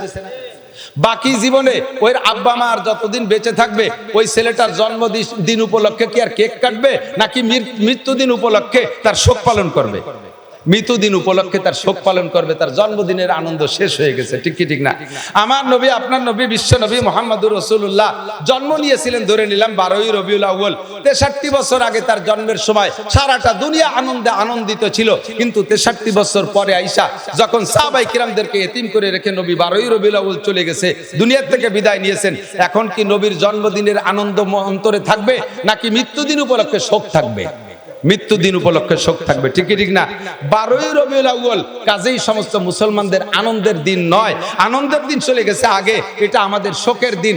শোকের দিনটা আমরা শোক পালন করব। সেই শোকের পরিবর্তে ইহুদ নাসারারা কুচক্র করে আমাদের ভিতরে সেই দিনটাকে 12ই রবিউল আউয়াল এক শ্রেণী মানুষের মাধ্যমে নবীর জন্মদিবস উপলক্ষ তৈরি করে আমাদের শোককে অন্তর থেকে দূর করে দিয়ে সেটাকে আনন্দ উদযাপন করায়, ঈদে মিলাদুন নবী হিসেবে আমাদেরকে দিয়ে উদযাপন করায়। এটা আমাদের নবীর সাথে বেয়াদবি আর কিছুই না। কাজেই 12ই রবিউল আউয়াল সামনে আসলে আমরা এই দিন দুরূদ পড়বো, বেশি নবীর শানে দুরূদ ও সালাম পড়বো, আমরা সওয়াব রেসানি করবো। ঠিক আছে না? ইনশাআল্লাহ ও দিনটা আমাদের আনন্দের দিন না, যুবকরা, ও দিনটা আমাদের শোকের দিন। তোমরা যারা যুব সমাজ আছো, যুব সমাজ বিভিন্ন প্রোগ্রাম করবা, এই দিনটা তোমরা নবী আলাইহিস সালাতু ওয়াস সালামের শানে শোক দিবস পালন করবা। এই দিনটা তোমরা ইবাদত বন্দেগীর মধ্যে কাটানোর চেষ্টা করবা এলাকার জনগণকে নিয়ে। আমার নবী মুহাম্মদুর রাসূলুল্লাহ এই মাসে চলে গিয়ে আমাদেরকে শোকাক্রান্ত করেছেন। সেই মাসে আমরা একটা ধর্মীয় আলোচনা নিয়ে বসছি। এখন বাংলাদেশে যে অবস্থা, প্রেক্ষাপটটা সকলেই জানতেছেন। আমরা এক ধরনের আনন্দ উপলব্ধি করতেছি, সেটা হলো বিশেষ করে ওলামায়ে কিরামের দিক তাকান। আমরা দীর্ঘদিন পর্যন্ত শুধু এক সরকারকে আমি দোষ দেই না, কোনোদিন আমি একতরফা দোষ দেই না। সর্বকালে বিএনপির আমলও দেখেছি, এরশাদ সাহেবের আমলও দেখেছি, আওয়ামী লীগের আমলও দেখেছি। যে সরকার যখন তাকে উলামায়ে কিরাম বক্তারা মাঠে আইছে, সেই সরকারের একটু তেল মেরিয়ে কথা বলা লাগে, সেই সরকারের তেল মেরিয়ে কথা বলা লাগে, সেই সরকারের আনুগত্য নিয়ে কথা বলা লাগে, তাদের পরামর্শ নিয়ে কথা বলা লাগে। আল্লাহর রহমতে বর্তমানে এই সময়টা আমাদের চলতেছে উন্মুক্ত পরিবেশ। আমরা কোরআন সুন্নাহকে সামনে নিয়ে মানুষের দোষ ত্রুটি কি আছে এগুলো আমরা আলোচনা সমালোচনা করার অধিকার রাখি। আমাদের বাধা দেওয়ার আর কেউ নাই। কথা বলেন ঠিক ঠিক না? উন্মুক্ত পরিবেশে আমি আপনাদের কাছে জানতে চাই, এই পরিবেশটা আমরা কেন তৈরি করছি? যুবকদের চেষ্টায়, ছাত্রদের আন্দোলনে আমরা সকলে সহযোগিতা কইরা একটা পরিবেশ তৈরি করেছি। এই পরিবেশটার উদ্দেশ্যই হলো আমরা বাংলাদেশে বড় অশান্তির মধ্যে ছিলাম, এখন আমরা শান্তিকামী বাঙালি, শান্তিকামী জাতি, আমরা কিভাবে শান্তি পেতে পারি এই শান্তির স্লোগান তুলেছি। কথা বলুন ঠিক ঠিক না? অফিসে আমাদের শান্তি ছিল না, থানায় আমাদের শান্তি ছিল না, সেটেলমেন্টে আমাদের শান্তি ছিল না, এসিলেন্টে আমাদের শান্তি ছিল না, দলিল লেখারও জায়গা আমাদের শান্তি নাই, এলজিডির মধ্যে আমাদের শান্তি নাই, এমপির কাছে আমাদের শান্তি নাই, চেয়ারম্যানের কাছে আমাদের শান্তি নাই, উপজেলায় যায় আমাদের শান্তি নাই, যে জায়গা যাই সে জায়গায় শান্তি। অথচ তারা আমাদের সাথে, তারা আমাদেরকে মাঠে নামাইছে বিশাল শান্তির স্লোগান দিয়ে। প্রত্যেকটা নির্বাচন, মেম্বার বলেন, চেয়ারম্যান বলেন, উপজেলা বলেন, এমপি বলেন, সকলে একটা নির্বাচনের সময় স্লোগান দেয় না? স্লোগান আমরাই তো দেই, নেতারা সামনে থাকে, তাদের তেল মারার জন্য আমরা স্লোগান দেই, বোতল ভাইকে দিলে ভোট, শান্তি পাবে দেশের লোক। ঠিক ঠিক না? আমি নাম কই না, কারণ কার নাম কব আবার কোন নামে মিশে যাবে, সে আবার কোন জায়গায় দাঁড়ায় রয়েছে, হুজুর আসো, আমার আবার অ্যাটাক করে নাকি তা আল্লাহ জানে। আর এমনি তো বাড়ি এলো গোপালগঞ্জ, মহাবিপদ নিয়ে ঘুরতেছি। এমন খালি নাম পরিচয় দিতে, গোপালগঞ্জ পরিচয় দিতে আপাতত ভয় লাগতেছে। তো দোস্ত, শান্তির স্লোগান যারা দিচ্ছে তাদের পিছনে আমরাই তো নাচছি। ঠিক ঠিক না? অমুক ভাইকে দিলে ভোট, শান্তি পাবে দেশের লোক। এইভাবে কয়েকটা নির্বাচন চলে গেছে, তাদেরকে আমরা শান্তির লোভে তাদের পিছনে ঘুরে ঘুরে স্লোগান দিছি। এখন দেখি আমরা স্লোগান দিয়ে আমরা যার যার কায়দায় সেই জায়গায় আছি, যাদের ভোট দিলে শান্তি পাবো তারাই অশান্তিতে, মহা অশান্তিতে। রমজান আসার আগেই তারা সব এতেকাফে বসে গেছে, বলি না? সেই সমস্ত বাঘা বাঘা নেতাকে যদি বলতো ইমাম সাহেব, মসজিদের ইমাম সাহেব, রমজান মাসে স্যার এবার তো রমজানে এতেকাফ করার লোক পাচ্ছি না, আপনি মন্ত্রী মহোদয় একটু এতেকাফে বসেন 10 দিন, আপনি উপজেলা চেয়ারম্যান একটু 10 দিনের জন্য এতেকাফে বসেন, আপনি ইউনিয়ন চেয়ারম্যান যদি 10 দিনের জন্য একটু এতেকাফে বসেন, এতেকাফের কেউরে পাচ্ছি না, এটা সুন্নাতে মুআক্কাদা কিফায়া, যদি ছুটে যায় তাহলে তো সবাই গুনাহগার হব। আপনি গণপ্রতিনিধি, জনপ্রতিনিধি, নেতা, এটা আপনার উপরে দায়িত্ব, আগে এতেকাফে বসেন। তাহলে এই কথা বলার সাথে সাথে ইমাম সাহেবের চাকরি থাকবে না। ইমাম সাহেব ননসেন্স, তোমার কোনো কমন সেন্স নাই, তুমি আমাকে বলো এতেকাফ করতে, আমি যদি 10 দিন মসজিদে এতেকাফে বসে থাকি তাহলে আমার উম্মতের কি উপায় হবে? আমি একটা ওয়ার্ড মেম্বার, এই রমজান মাসে তাদের ত্রাণ দিতে হবে, তাদের ভিজিএফ কার্ড দিতে হবে, আমি ইউনিয়ন চেয়ারম্যান, উম্মতের কত চিন্তা আমার মাথায়, আমি উপজেলার চেয়ারম্যান, গোটা উপজেলার দায়িত্ব আমার কাছে, আমি এমপি, আমার সিটের দায়িত্ব, আমি মন্ত্রী, মন্ত্রণালয়ের দায়িত্ব, আমারে তুমি এতেকাফে বসা দিতে চাও, এটা মোল্লা মুন্সিকে কাম। কিছু ওয়াকেজো, কিছু আথাল কুড়িয়ে বুড়ো, আতাল কুড়িয়ে বুঝো, বুড়ো গরু যেগুলো হাল চাষ করতে পারে তারা তো সক্রিয় গরু, আর কিছু গরু তাকে বেশ বেশ বয়স হয়ে গেছে, ওগুলো আতালে বান্ধা থাকে, কোনো কাম কাজ করে না, ওকে আতাল কুড়িয়ে। প্রায় বাড়ি বাড়ি 2-1টা বুড়ো মানুষ আতাল কুড়িয়েছে, এতেকাফ করবে তারা, তুমি আমি মন্ত্রীকে বলো কেন? আল্লাহ পাক রব্বুল আলামিন বলেন, হে মন্ত্রীরা, হে উপজেলা চেয়ারম্যানরা, এমপি মহোদয়, যদি রমজানের 10টা দিন এতেকাফ করতি, বছরে একটা চিল্লা যদি আল্লাহর রাস্তায় দিতি, তাহলে রমজান আসার আগে ওয়াসমা তোদেরকে ওই জেলখানার এতেকাফে বসাই দিতাম না। কথা বলেন ঠিক ঠিক না? তোমাদেরকে ভোট দিয়েছে জনগণ, তোমাদের পিছনে নাচছে জনগণ শান্তির লোভে, আজকে তোমরাই অশান্তিতে। এবং কত বড় অশান্তি, আমি মাঝে মাঝে বলে থাকি, 8টা জান্নাতের ভিতরে শ্রেষ্ঠ জান্নাত ফেরদাউস। শ্রেষ্ঠ জান্নাত কি? ফেরদাউস। 7টা দোজকের মধ্যে শ্রেষ্ঠ দোজক ওয়াইল। শ্রেষ্ঠ দোজক কি? সবচাইতে কঠিন দোজকের নাম ওয়াইল। এই ওয়াইল শ্রেষ্ঠ দোজক আর ফেরদাউস শ্রেষ্ঠ জান্নাত, এই দুইটাতে যাবে কারা? এই ওয়াইল দোজক আর ফেরদাউস জান্নাতের বাসিন্দা কারা হবে? কয় শ্রেষ্ঠ নবী মুহাম্মদুর রাসূলুল্লাহ সাল্লাল্লাহু আলাইহি সাল্লামের উম্মত জান্নাতুল ফেরদাউসে যাবে, অন্য কোন নবীর উম্মত ফেরদাউস জান্নাতে যাবে না। আর উম্মতে মুহাম্মাদি ওয়াইল দোজকে যাবে, অন্য কোন নবীর উম্মত ওয়াইল দোজকে যাবে না। কারণ যারা শান্তির ও সবচাইতে শ্রেষ্ঠ শান্তির দাবিদার অধিকারী হবে, যাদের নামে বরাদ্দ আছে শ্রেষ্ঠ জান্নাত, শ্রেষ্ঠ শান্তি, সেই জাতি যাবে শ্রেষ্ঠ জাহান্নাম। সাধারণ কয়েদি যারা আছেন, আপনারা এলাকায় একটু কিলে মারামারি ঘুষোঘুষি করে টেরে একটু কেসে পড়ে জেলখানা যান, আপনাকে জেলখানা হলো বাড়ির ধারে ফরিদপুর। আপনারা সুখ শান্তি এই সমস্ত সালতা নগরকান্দার বাজার দিয়ে, আর আপনাদের জেলখানা ফরিদপুরের জেলখানা। আর যারা সোনারগাঁও হোটেল আর সিরাটন আর বিদেশে বড় বড় দামি দামি হোটেলে আরাম করে আসে, বিদেশি হুর গেলমান নিয়ে, আল্লাহ তাদের জন্য জাহান্নাম জেলখানাও রাখছে। সেরকম সবচাইতে কঠিন সেলের ভিতরে তাদেরকে রাখা হয়। কথা বলেন ঠিক না? শান্তি সব শেষ হয়ে গেছে তাদের। এই জন্য আমরা আর মানুষের পিছনে শান্তির স্লোগান দিতে রাজি। মুখ দিয়ে বলেন, শান্তির স্লোগান মানুষের পিছনে দিতে রাজি। যাদের পিছনে শান্তির স্লোগান দিছি তারা নিজেরাই অশান্তিতে এবং গোটা বাংলাদেশকে অশান্তির আগুনের ভিতরে ফেলাই দিয়ে গেছে। ঠিক না? যে দল বলেন না কেন, এ দল ও দল সে দল, এপিট ওপিট সব পিট, কোন চাষি বা কোন সালুন খার জম। আমাকে ওই দেশে ওই পাশের বাংলায় কয় কোন চাষি বা জম, কোন সালুন খার জম। সব চাষিরে চিনি, সালুন খারজন সব চাষি। কাজেই আর আমরা অশান্তির দিকে পা বাড়বো না। আমার আল্লাহ যেখানে শান্তির কথা বলেছে, শান্তি সেখানেই আছে। ঠিক না? শান্তির পরিচয় কার হাতে? শান্তি দিতে পারে কে? আল্লাহ পাক শান্তি দিতে পারে। মানুষের শান্তি দিতে পারে কোটি কোটি টাকার মালিক। দেখেন কত বড় বেইজ্জতি, অপমানি। দাড়ি কটা বুড়ো কালে চাইছে, সাধারণ একটা 150 টাকা দামের লুঙ্গি ভরিয়া একখান বাড়াইতে নৌকোয় কুনাকুনি কোন জায়গা যেন যাচ্ছিল। এর চেয়ে বড় আর বেইজ্জতি অশান্তি হতে পারে বলেন? তার টাকা এখনো পর্যন্ত 80,000 কর্মচারী বেতন নিচ্ছে, তার ইন্ডাস্ট্রির কলকারখানা সব চলতেছে, 80,000 কর্মচারীতে তার টাকা দিয়ে বেতন নিচ্ছে, অথচ সে একটা সিগারেট খাটটা পাচ্ছে না। তাহলে টাকার মধ্যে শান্তি আছে? ইন্ডাস্ট্রিজের মধ্যে শান্তি আছে?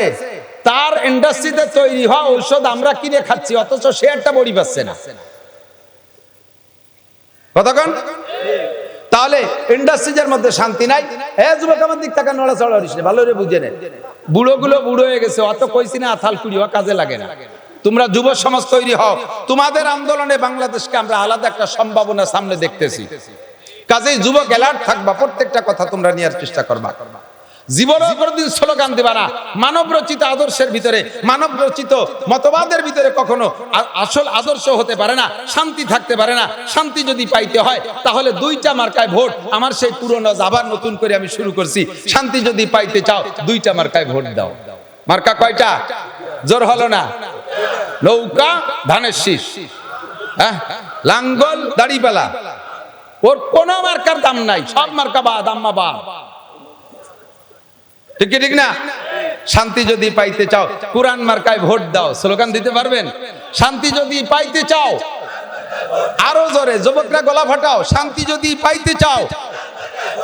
2 নম্বর মার্কা হাদিস, শান্তি যদি পাইতে চাও, শান্তি যদি পাইতে চাও, কোরআন আছে যেখানে, হাদিস আছে যেখানে, উলামায়ে কিরাম যেখানে, নারায়ে তাকবীর, এছাড়া বিকল্প কোথাও শান্তি নাই। ঠিক না? প্রমাণ করে দেখাই দিতে পারি, চোখে আঙ্গুল দিয়ে দেখেন। 20 বছর পর্যন্ত আফগানিস্তানরা যুদ্ধ করছে রাশিয়ার সাথে।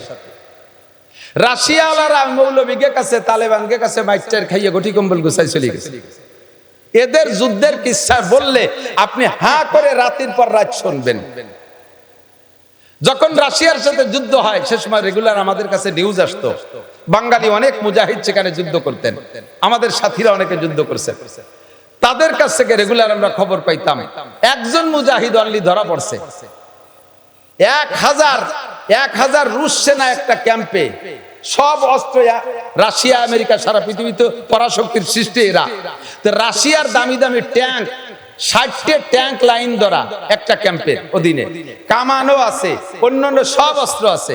এর ভিতরে একজন মুজাহিদ দল বিচ্ছিন্ন হইয়া এই 1000 রুশদের কাছে ধরা পড়ে গেছে। ধরা পড়লে এরা তো খুশিতে বাগবাগ, এর থেকে তথ্য নেবে, ইচ্ছা মতো মারবে। দেখেন না ইঁদুরে, বিড়ালে ইঁদুর পাইলে দৈরেই কিন্তু মাইরে সিঁড়ি বুড়িয়ে খায় না, বেশ কিছুক্ষণ বলি খেলে, দেখছেন না, ছাড়িয়ে দিয়ে ভুস করে একটু তামাশা করে, আবার উপর দিক ফিয়ে মারে, এরকম ধরে বসে এই বলি খেলে, তামাশা করে। বিড়ালে যেমন ইঁদুর নিয়ে বলি খেলে, এই একটা মুজাহিদ পাইয়া রুশরা বলি খেলতেছে। এরপরে তাকে গুলি করার আগে বলছে, এই তোরা মৌলবীরা গল্প দিস, তোরা নাকি চুন ছুটাই দিয়ে টুপলা বানায় এরকম ফিকে মারিস, তাতে বলে ট্যাঙ্ক বাস্ট হয়ে যায়। পাও কথা পাও কোন জায়গা? এই ট্যাঙ্কের উপর দিয়ে বোমা মারলেও ট্যাঙ্ক বাস্ট হয় না, আর তোমরা চুন ছুটাই দিয়ে টুপলা বান দিয়ে ফিকে মারলে ট্যাঙ্ক বাস্ট হয়। যদি এরকম কিছু দেখাতে পারিস তাহলে তোরে ছেড়ে দেবো, আর যদি না পারিস তাহলে তো যা করার তা করতেছি, আরো করবো, শেষ পর্যন্ত করবো। তো উনি মুজাহিদ আল্লাহর বুজুর্গ, উনি বললেন তা ঠিক আছে, আমার এক বদনা ওজুর পানি দাও।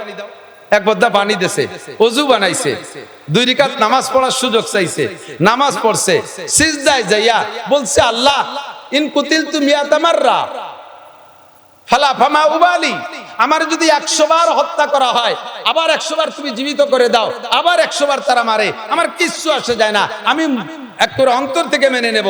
ও রব্বুল আলামিন, তোমার কোরআনকে, তোমার ইসলামকে এই কাফের মুশরিকদের সামনে আজকে একটু বলন্দ করে দেখাই দিবা, তোমার কুদরত একটু দেখাই দিবা। আমারে যতবার মানুষ, আমার কোনো দুঃখ নাই, আমার কোনো আক্ষেপ নাই, তোমার কুদরত একবার একটু দেখাই দাও।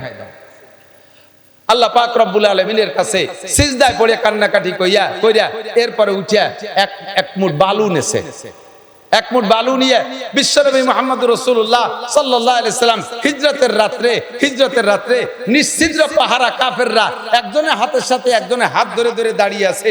এই নিশ্চিদ্র বেড়া জালের ভিতর থেকে নবী বেরোয় যাওয়ার সময় যে আয়াতটা পড়েছিলেন, ফাগশাইনাহুম ফাহুম লা ইউবসিরুন ওমা রমাইতা ইজ রমাইতা ওয়ালাকিন্নাল্লাহ রমা, এই আয়াত পড়ে হুজুর এক মুঠ বালুতে ফুক মেরে এরকম ফিকে মারছে, যত কাফের বাড়ির পাশে দাঁড়ানো ছিল সমস্ত কাফের 2 চোখের ভিতরে 2 করে বালু ঢুকে গেছে। ওরা যার যার হাত ছাড়িয়ে দিয়ে এই বালু নিয়ে চোখ ডলাডলি করতেছে, তার ভাগ্যে নবী বেরোয় চলে আসছে। কন্যা সুবহানাল্লাহ। এই আয়াত ওই মুজাহিদ কইরা বালুর মধ্যে ফু দিয়ে 60টা ট্যাঙ্ক যে লাইনে দাঁড় করা ছিল ওই দিক ফিকে মারছে, এক প্রত্যেকটা ট্যাঙ্ক যেন নিচে দিয়ে বোমা মারলে যেমন উড়ে যায় ওইভাবে টাস টাস করে বাস্ট হয়ে সমস্ত ট্যাঙ্কগুলো উড়ে চলে গেছে। মারছে কে? আল্লাহ কয় মা রমাইতা ইজ রমাইতা ওয়ালাকিন্নাল্লাহ রমা। আরে আমার বান্দা পাগল, মারছিস তোর হাত দিয়ে, তোর হাতে কোনো ক্ষমতা নাই, তোর হাতের মধ্যে আমি আল্লাহ তাআলা আমার আসমানি বুলডোজার ক্ষমতা আমি ঢুকাই দিয়েছি, আমার আসমানি অ্যাটমিক শক্তি ঢুকাই দিয়েছি, আমি আমার অ্যাটমিক শক্তিতে তোর এই ট্যাঙ্কগুলোকে উড়িয়ে দিয়েছি। সঙ্গে সঙ্গে 60টা ট্যাঙ্ক উড়ে চলে গেছে। পিছনে দিক ফিরে দেখে এই রুশ সেনায় 1000, ওরা তো বেশিরভাগই ল্যাংটা বা আদা ল্যাংটা থাকে, ও প্যান্ট পরারও সময় পায়নি, ওর সাথে আর কথাবার্তা না বলে পিছন দিয়ে দৌড়ে ছাড়িয়ে ওরে আল্লাহ এক মুঠ মারছে, 60টা ট্যাঙ্ক উড়িয়ে গেছে। ফিরে মুঠ যদি আমাদের মারি দেয় তাহলে আমরাও সাথে সাথে শেষ হয়ে যাবো। ক্যাম্প ফেলাই তুই সারিয়ে পকেটে ছিল আফগানি পতাকা, ওদের রাইফেলের মাথায় সেই পতাকা উড়াই দিয়ে সেইটুকু সে জয় করে নিয়েছে, দখল করে তার হাতে সেটুক স্বাধীন হয়ে গেছে। বললেন না সুবহানাল্লাহ। 20 বছর এমন করে বহু ঘটনা আমার জানা আছে। এই ঘটনা ঘটাইয়া রাশিয়ানদেরকে তাড় করে দিয়েছে। এরপরে 40টা দেশ মিলে ন্যাটো বাহিনী, 40টা, তার ভিতরে পশ্চিমা সব, আমাদের মুসলিমদের ভিতরে তুরস্ক আছে নেটোর ভিতরে, এই মধ্যপ্রাচ্যের ভিতরে শক্তিশালী নিজ হাতে অস্ত্র তৈরি করতে পারে যারা, তার ভিতরে অন্যতম হলো তুরস্ক। এই তুরস্ক সেই নেটোর সাথে আছে, আমেরিকা আছে, ফ্রান্স আছে, ইটালি আছে, অস্ট্রেলিয়া আছে, এভাবে সব আছে। এই সব পরাশক্তিগুলো মিলে 40টা দেশ মিলে ন্যাটো, এই ন্যাটো বাহিনীর সাথে আফগানি মুল্লারা স্রেফ ক্লাসিনকোভ, চায়না পাকিস্তানি ক্লাসিনকোভ রাইফেল, এটুক রাইফেল, ওই দিয়ে গুলি করিয়া তাদের বিমান, তাদের হেলিকপ্টার, তাদের ট্যাঙ্ক, তাদের সমস্ত অস্ত্রকে একেবারে ধুলাই উড়াই দিয়া তাদেরকে ওইভাবে বিদায় দেশে গলায় জুতোর মালা দিয়া এই মুল্লারা এখন মুল্লাদের হাতে মাত্র 2 বছর, মাত্র 2টা জিনিস তাদের হাতে, 2টা মার্কায় তারা ভোট দেশে। 1 নম্বরে কোরআন মার্কা, 2 নম্বরে হাদিস মার্কা। মেয়েরা বেপর্দা করবে না, পুরুষটা বেনামাজি থাকবে না, অফিসে নামাজ হতে হবে, কলেজে নামাজ হতে হবে, হাই স্কুলে নামাজ হতে হবে, কোনো মুসলমান বেনামাজি থাকবে না, বেপর্দায় কোনো পার্কে বসে বসে তসবিহ টিপি করতে পারবে না, সুদ চলবে না, ঘুষ চলবে না, আকাম চলবে না, সব কিছু বন্ধ করে দিয়েছে। মাত্র 2 বছরে আল্লাহ তাআলা তাদের কি বরকত দেখাইছেন। আমেরিকান ডলারের চাইতে আফগানি মুদ্রার দাম বেশি হয়ে গেছে। সুবহানাল্লাহ, আমার পরাণ ভরে নাই, আল্লাহর ভরসা নাকি জানি না। বলেন, জোরে বলেন। কর্নেওয়ালা কে? এই বাগানে ডালিম গাছ, এই 2 বছরের আগে বাগানে ডালিম গাছ ছিল, সেই ডালিম গাছই রয়ে গেছে। আনারের গাছ তো কথায় কথায় লাগানো যায় না। সেই আফগানিদের ক্ষেতের ভিতরে 2 বছর আগে আজ দীর্ঘদিন পর্যন্ত যে বাগান ছিল, ওই বাগানের ডালিমের সাইজ ছিল 4টে ডালিমে 1 কেজি হইতো। 4টে ডালিমে 1 কেজি হতো। সেই গাছ সেই জায়গায় রয়ে গেছে, শুধুমাত্র মার্কা পাল্টায় ফেলাইছে, পতাকা পাল্টায় ফেলাইছে। কুরআন মার্কার, হাদিস মার্কার পতাকা যখন উড়াই দিতে পারছে আফগানি মুসলমানরা, সেই গাছের সেই ডালিম এখন 1 ডালিমে 2 কেজি। 4 ডালিমে 1 কেজি হইতো, সেই গাছের ডালিম আল্লাহ বড় বানাই দিয়েছে, এখন 1 ডালিমে 2 কেজি। যারা নেট দেখেন তারা সাক্ষী দেন, কত বড় বড় লাল লাল ডালিম, কি পরিমাণ জুস তৈরি করতেছে। সেই মোল্লারা বর্তমানে এমন গাড়ি বানাইছে, জাপানও তাদের কাছে ফেল হয়ে গেছে, মোল্লাদের প্রাইভেট কারের কাছে। মোল্লারা অস্ত্র বানানো শিখে গেছে। আল্লাহ তাআলা তাদেরকে এমন বরকত দিয়েছেন, যেই বরকত সারাটা দুনিয়ার মানুষ দেখতেছে। আল্লাহ পাক রব্বুল আলামিন বলেন, হে দুনিয়ার মানুষ, শান্তি চাও, নগরকান্দালারা শান্তি চাও, কাজিয়াডাঙ্গা থাকবে না, খুনোখুনি থাকবে না, মারামারি থাকবে না, কেস কাচারি থাকবে না, মামলা থাকবে না, আরামসে ঘরের মধ্যে ঘুমাইবা, দেশের দরজা খুলে দিয়ে, ঘরের দরজা খুলে দিয়ে ঘুমাবা, রাতের বেলা চোর ডাকাত আসবে না।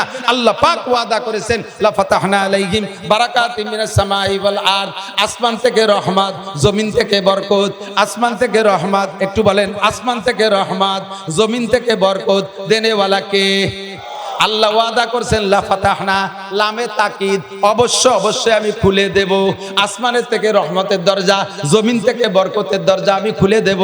লা ফাতাহনা আলাইহিম বারাকাতিম মিনাস সামাই ওয়াল আরদ। শর্ত হলো, ওয়ালাউ আন্না আহলাল কুরা আমানু ওয়াত্তাকাও, যদি দেশবাসী ইমানদার হইয়া যাও আর আল্লাহর উপরে গভীর ভয় স্থাপন করতে পারো, আল্লাহর উপরে বিশ্বাস, আল্লাহর উপরে ভয়। এ আমার যুবক অন্তর থেকে সাক্ষী দাও, আল্লাহ আছে না নাই? ধরে বলেন, আছে। প্রমাণ তার আর কি চান? আর বেশি প্রমাণ লাগবে না। আল্লাহু আকবার। ইতামাশা গাহে আলম রোয়ে তুস, ইতামাশা গাহে আলম রোয়ে তুস, তুকু যাবারে তামাশা মি রবি। আরে দুনিয়াটা সবই তামাশা। আবার তামাশা দেখতে টেলিভিশনে যাওয়া লাগে নাকি? তামাশা দেখতে সিনেমায় যাওয়া লাগে? জগৎটাই তামাশা। কথা কন না কে? আল্লাহর কুদরত দেখতে বেশি দূর যাওয়া লাগে না, তোমার সামনে, চোখের সামনে আল্লাহ কুদরত দেখাই দিয়েছে। বিগত সরকারের হাতে সরকারি পাওয়ার, বুঝেন? এই আমলিগ বিএনপি এক সাইডে সকলকে শিক্ষা দেওয়ার জন্য বলছে, কথা মনে রাখবেন। ফাতাবিরু ইয়া উলিল আবসার, আল্লাহ পাকের স্বভাব। বড় বড় কাফেরদের একটা কিসসা কোরআন শরীফের মধ্যে বইলে, ফিরাউনরে এভাবে ধ্বংস করছি বইলে লাস্টে কয় ফাতাবিরু ইয়া উলিল আবসার, এ দুনিয়ার জ্ঞানী গুণী বুদ্ধিজীবী যারা আছো, ওখান থেকে তোমরা শিক্ষা গ্রহণ করো। দোয়া পড়ি, কারেন্ট চলে যা দোয়া, ইন্না লিল্লাহি ওয়া ইন্না ইলাইহি রাজিউন। বলেন, আশার দোয়া পড়েন আলহামদুলিল্লাহ। আশার দোয়া কি? যাওয়ার দোয়া, আবার ইন্না লিল্লাহি ওয়া ইন্না ইলাইহি রাজিউন। আল্লাহু আকবার। কষ্ট হচ্ছে আপনাদের? বড় বড় কাফেরদেরকে ধ্বংস করার লম্বা একটা কিসসা বলে আল্লাহ পাক বলেন, ফাতাবিরু ইয়া উলিল আবসার, এ তোমাদের যদি জ্ঞান থাকে, বুদ্ধি থাকে, এখান থেকে উপদেশ গ্রহণ করো। কথা বলেন, ঠিক কি ঠিক না? আল্লাহ তাআলা আমাদেরকে ঘটনা ঘটায় উপদেশ গ্রহণ করার হুকুম দিয়েছেন। উপদেশ গ্রহণ করে, এখান থেকে শিক্ষা নাও। কত বড় তাজা বাস্তব খবর, এদিক তাকান। নবী আলাইহিস সালাতু ওয়াস সালামের বদরের যুদ্ধে মুসলমান 313 জন। কয়জন মুসলমান? কয়জন? 313 জন। তরবারি মাত্র 2 খেন বা 3 খেন,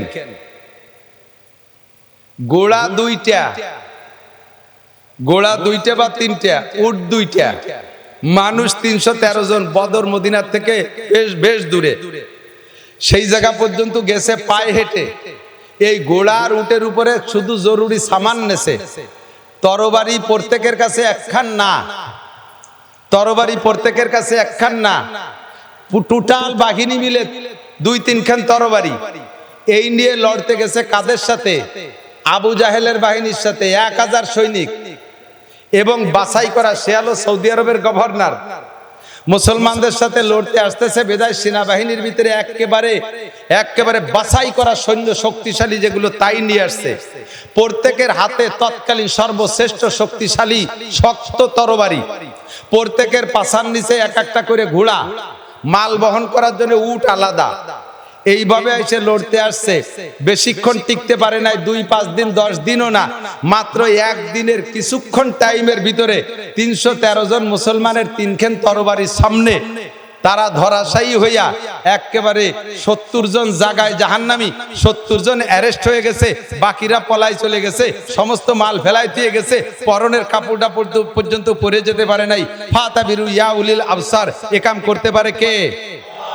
নিরস্ত্র যে থাকে, অস্ত্র যার কম থাকে তার পক্ষে আল্লাহ থাকে। যদি আমি ভুল করি তাহলে আমার পক্ষে আল্লাহ থাকবে না। সরকারের সাথে সরকারি পাওয়ার, সরকারের সাথে সেনাবাহিনী, সরকারের সাথে বিডিআর, সরকারের পক্ষে র্যাব, সরকারের সাথে পুলিশ, সরকারের সাথে আনসার, সবকিছু নিরস্ত্র যুবকদের ধাক্কায় স্লোগানে সরকার সবকিছু ছেড়ে দিয়ে চলে গেল। সরকার সবকিছু ছেড়ে দিয়ে চলে গেল। এ জায়গা কার কুদরত? কার কুদরত? এই কুদরত পাইয়া তোমরা বেশি ইত্রেইও না, লাফাইও না। বেশি এই কুদরত, আল্লাহর কুদরত দেখাই দিয়েছে। এখন ক্ষমতা পেয়ে যদি তোমরা আবার তাদের চাইতে বেশি বাড়াবাড়ি করো, আল্লাহ তাআলা কান ধরে আবার তাদেরকে এনে তোমাদেরকে তাদের হাতে মার খাওয়াইতে পারে। কথা বলেন ঠিক ঠিক না? বেশি বিয়াদবি উশৃঙ্খলা করলে আল্লাহ তাআলা এক দল দিয়ে আরেক দলের সাইজ করে। আল্লাহ তাআলা নিজেই কখনো যুদ্ধই অস্ত্র নিয়ে আসে না যুদ্ধ করতে। আল্লাহ পাক রব্বুল আলামিন তার কুদরতে যুদ্ধ করায় বিনা অস্ত্রে। দেখেন এত বড় সরকারকে কিভাবে আল্লাহ তাআলা পতন ঘটায় দিয়েছে। ফাতাবিরু ইয়া উলিল আবসার, বলতে চাইছে ওই কথাটাই। শান্তি দেয় কে? অশান্তি কে দেয়? তো শান্তি যদি পাইতে চাও, 1 নম্বরে আল্লাহকে ঈমান দাও। আল্লাহ আছে না নাই? আল্লাহর কুদরত দেখতেছেন, চোখের সামনে দেখা যাচ্ছে কি যাচ্ছে না? আল্লাহ পাক আছে, বিশ্বাস রাখো। 2 নম্বরে আল্লাহকে ভয় করো। যুবক আল্লাহকে ভয় করো, বুড়ো আল্লাহকে ভয় পান, আরে সবাই আল্লাহকে ভয় পান। ভয় পার আরবি শব্দ হলো তাকওয়া। কি শব্দ? কোরআনের শব্দ তাকওয়া। কোরআন শরীফে যে বিষয়টা আল্লাহ তাআলা বেশি ইম্পর্টেন্ট মনে করেছেন, সেই বিষয়টাকে আল্লাহ তাআলা আলোচনা বেশি করেছেন। ইবাদতের ভিতরে শ্রেষ্ঠ ইবাদত নামাজ। এর জন্য নামাজের আলোচনা হয়েছে 82 বার। কতবার? 82 বার। জাকাতের পরিমাণ কম, জাকাত দাতার পরিমাণ কম, এজন্য জাকাতের আলোচনা এর চেয়ে কম হয়েছে। হজ করনেওয়ালার সংখ্যা আরো কম, এই জন্য হজের আলোচনা আরো কম হয়েছে। তো যে বিষয়টা বেশি ইম্পর্টেন্ট ওইটার আলোচনা আল্লাহ তাআলা বেশি করেছেন। এমন করে কোরআন শরীফের ভিতরে তাকওয়া শব্দের আলোচনা আছে 62 বার। কতবার? তাকওয়া আছে 62 বার। তাকওয়াটা অত্যন্ত জরুরি। তাকওয়া যদি ভিতরে থাকে, আল্লাহর ভয় যদি ভিতরে থাকে, তাহলে ওই লোকটা কখনো অন্যায় করতে পারে না। এদিক তাকান, এই আপনাদেরই পাশে আমি ফরিদপুর শহরে, আপনার ফরিদপুর জেলার মানুষ, ফরিদপুর শহরে গত 2-3 বছর আগে একটা মাহফিলে আসছি। মাহফিলে আমার খেদমত করতেছে একটা যুবকটার পাতলা ফিসফিসে দাঁড়িয়ে আছে, মাথায় তার টুপি ও পাগড়ি আছে, গায়ে তার জুব্বা। চেহারাটা আলেমদের চেহারা আর পাবলিকের চেহারা কিন্তু বোঝা যায়। পাবলিক যত সাজিয়ে গুজে, যত যুব্ব, বড় যুব্ব আর পাগড়ি পরেন না কেন, দেখলিছি না যে এটা পাবলিক। আর মৌলবী মাদ্রাসায় পড়ার পরে বাড়িতে যদি ল্যাংটা হইও কেদার মধ্যে মাছ ধরে, তবু বোঝা যায় এটা মাদ্রাসায় পড়া। কয়েকদিনের মধ্যে কোয়ালিটি পাল্টে যায়। তো ওই ছেলেটারে দেখে আমি মনে করছি এটা মাদ্রাসার ছাত্র হবে, তার কথাবার্তা সবকিছু এরকম। আমাকে কখনো হুজুর বলে না, হযরত আমি কি খেদমত করব, হযরত এখন কি লাগবে, এটা মাদ্রাসার পরিভাষা। তো মাহফিল শেষ পর্যন্ত যে আমার পর্যাপ্ত খেদমত করছে। এরপরে আমি যখন বিদায় নেব, তখন ছেলেটা বলতেছে, হুজুর আপনি তো আমার পরিচয় নিলেন না, একটু বলবো? বলো তোমার পরিচয় বলো, নামটা কি যেন বললো, আমার মনে নাই, বাড়ি কোন জায়গা বলছে তাও আমার মনে নাই। তো ছেলেটা বলতেছে, আমি ফরিদপুর রাজেন্দ্র কলেজের ছাত্র, মাথায় পাগড়ি, মুখে সুন্নতি দাড়ি, জীবনে দাড়িতে খুর লাগাই নাই, কেসি লাগাই গায়ে জুব্বা, মাথায় পাগড়ি। ছেলেটার সব কিছু আলেমানা ভাবে চলতেছে। এই ছেলেটা রাজেন্দ্র কলেজের ছাত্র। বলে, হুজুর আমি যে রুমে থাকি, আমার রুমে একটু পা দিয়ে, একটু কদম দিয়ে একটু বরকত দিয়ে যান। দেখলাম এতক্ষণ 2 ঘন্টা খেদমত করছে, তাই যাওয়ার সময় একটু বরকত দিয়ে নিয়ে যাই। ওর রুমের মধ্যে যাইয়া সত্যি বরকত দিতে, যে আমি বরকত নিয়ে আসছি, আমি আমার জিন্দেগির জন্য একটা সবক ওখান থেকে নিয়ে আসছি। ছেলেটা এই পরিবেশ তৈরি করছে আমার বয়ান শুনে, কিন্তু আমি তো বয়ানের গতিতে বয়ান করি, কিন্তু আমার সেই অবস্থা তৈরি হয় না নিজের। রুমের মধ্যে ঢুকে দেখি ওর রুমের ছাদে সিলিংই লেখা আল্লাহ দেখে, বাংলায় লিখে রাখছে আল্লাহ দেখে। 4টে ওয়ালে 4 পাশে লেখছে আল্লাহ দেখে। সাইডে ওয়ালের দিক নজর পড়ছে, ওই লেখা দেখলাম, এদিকে নজর পড়ছে, লেখা দেখি আল্লাহ দেখে। পরে উপর দিক দেখি, তাও দেখি আল্লাহ দেখে। ওর রুমের ভিতরে ঢুকে আমার আতঙ্ক সৃষ্টি হয়ে গেছে। আল্লাহ, এ জায়গাতে তাহলে আজে বাজে কোনো কথাও বলা যাবে না, কিছু করাও যাবে না। যেদিকে থেকে দেখি, যেদিকে তাকাই করবো, সেদিকে থেকে দেখি আল্লাহ দেখে। আমি জিজ্ঞেস করলাম, বাপ তুমি এ লেখছো কেন? কয় যে হুজুর, আপনি বলেছেন গুনাহ থেকে বাঁচতে হলে তিনটে কথা, তিনটে কাজ করলে তুমি গুনাহ থেকে বাঁচতে পারবা। এক নম্বরে, তুমি যে কোনো গুনাহ করার সময় মনের ভিতরে সংকল্প করো যে আমার এই গুনাহ অবস্থায় আমাকে আল্লাহ দেখে। কথা কন? সুদ খাওয়ার সময় আল্লাহ দেখে না? না, দেখে না। ওদিকে আল্লাহ খেয়াল করে না। ঘুষ খাওয়ার সময় তো খেয়ালই করে না। কথা কন? করে। বাগানে, পাট বাগানের ভিতরে বসে যখন গাঁজা আর ইয়াবা খান, সে সময় তো আল্লাহ টেরই পায় না। হ্যাঁ, রাত 12টা 1টার পরে যখন ফোনে প্রেম আলাপ করেন, ওই সময় আল্লাহ টের পায় না? আল্লাহ ঘুমায়। লা তাখুযুহু সিনাতুন ওয়ালা নাওম। আমার আল্লাহর ঘুমও নাই, আমার আল্লাহর তন্দ্রাও নাই। কথা বলেন ঠিক কি ঠিক না? আমার আল্লাহর ঘুমও নাই, তন্দ্রাও নাই। আমার আল্লাহ দেখে কি দেখে না? ও যুবক, তোমার আল্লাহ দেখে কি দেখে না? তুমি সুন্দরবনে যে জঙ্গলের ভিতরে প্রেমিকাকে নিয়ে গল্প করো, ওটা আল্লাহ দেখে? তুমি ওই সরোয়ার্দী উদ্যানে যাইয়া বিভিন্ন পার্কে বসে বসে বসে গল্প করো কলেজের সাথী বন্ধুদেরকে নিয়ে, বান্ধবীদেরকে নিয়ে, ওই হালাতটা আল্লাহ দেখে কি দেখে না? মদ গাঁজা যখন খাও তখন আল্লাহ, বিড়ি সিগারেট যখন খাই তখন আল্লাহ, মিথ্যে কথা যখন বলি তখন আল্লাহ। কথা কন না? দেখে। জোরে বলেন, আল্লাহ দেখে। দোকান লুট করবো যখন, তখন আল্লাহ। পরের মাল চুরি করবো, কেড়ে আনবো, তখন আল্লাহ। এই সংকল্পটা যদি ভিতরে থাকে যে আমি এই কাজ করতেছি, এই অবস্থায় আমার আল্লাহ দেখে। আরে দুনিয়া আব্বার সামনে আমি এই কাজ করতে সাহস পাই না, পুলিশের সামনে করতে সাহস পাই না, নেতার সামনে করতে সাহস পাই না, জজের সামনে করতে সাহস পাই না, দুনিয়ার মানুষের সামনে করতে সাহস পাই না। আর প্রত্যেকটা কাজ আমার আল্লাহ দেখে, তাহলে আমি এই কাজটা কিভাবে করতে পারি? এই সংকল্পটা যদি ভিতরে আসে, গুনাহ থেকে ফিরবেন। ছেলেটা বলে, হুজুর আপনি যেদিন বলছেন যে এই সংকল্প, তারপরে দেখলাম যে একা একা সংকল্প আসে না। আমি একা রুমের মধ্যে থাকি, একা রুমের ভিতরে একটা যুবক ছেলে থাকলে নানান রঙের অন্যায় করা যায়, বিভিন্ন প্রকারের গুনাহ সে একা একা বসে করতে পারে। তখন আমি গুনাহ যখন করি, সংকল্পটা তৈরি করা আমার কঠিন হয়ে যায়। বিদায় আমি সব জায়গায় লিখে রাখছি যে আমি যেদিক থেকে গুনাহ করব, চোখের সামনে লেখাটা পড়বে আল্লাহ দেখে। চোখের সামনে লেখাটা পড়বে আল্লাহ দেখে। আর আমার আল্লাহ যখন দেখে, তখন আমি অন্যায় করতে পারবো। এই আল্লাহ দেখে ভয়টা অন্তরে তৈরি করা। 2 নম্বর কথা 3টে আমি বলে যাই, আবারও স্মরণ করাই দিই, মনে রাখবেন। কথা 3টে স্মরণ করাই দিই। সেটা হলো, 2 নম্বরটা হলো কিরামান কাতিবিনা ইয়ালামুনা মা তাফআলুন। তুমি যে কাজ যে অবস্থায় যেখানে থেকে করো না কেন, সম্মানিত ফেরেশতা কাঁধে বসে লেখে। কথা কন? কোরআনের কথা সত্য না মিথ্যা? 2 জন ফেরেশতার নামই কিরামান কাতিবিন। আমরা পাবলিকরা মনে করি ডান কাদের ফেরেশতার নাম কিরামান আর বাম কাদের নাম কাতিবিন। না, 2 জনের নামই হলো কিরামান কাতিবিন। কাতিবিন মানে বহুত লেখক, কিরামান মানে সম্মানী। প্রত্যেকের কাঁধে ফেরেশতা আছে, সমস্ত ফেরেশতাদেরকে সম্মিলিতভাবে বলা হয় কিরামান কাতিবিন ইয়ালামুনা মা তাফআলুন। তুমি যে কাজ করো তা তারা জানে, তুমি যা বলো তা তারা শুনে। আল্লাহ কয় মা ইয়ালফিজু মিন কাউলিন ইল্লা লাদাইহি রাকিবুন আতীদ। যুবক যুবতী, আবাল বৃদ্ধ বনিতা, রাজনীতি করো, গল্প করো, যা কিছু করো না কেন, সমস্ত কথা মুখ থেকে বেরোনোর সঙ্গে সঙ্গে কে শোনে? সঙ্গে সঙ্গে ওই ফেরেশতারা ওইটা লিখে ফেলে। চার দোকানে বসে বসে গল্প, আপনাদের এদিক তো নাই। চার দোকানে তো লোকজন বসে না, তেমন চা খেয়েই তো চলে আসে। কথা কন না কে? চায়ের দোকানগুলো হইছে মিনি সংসদ ভবন।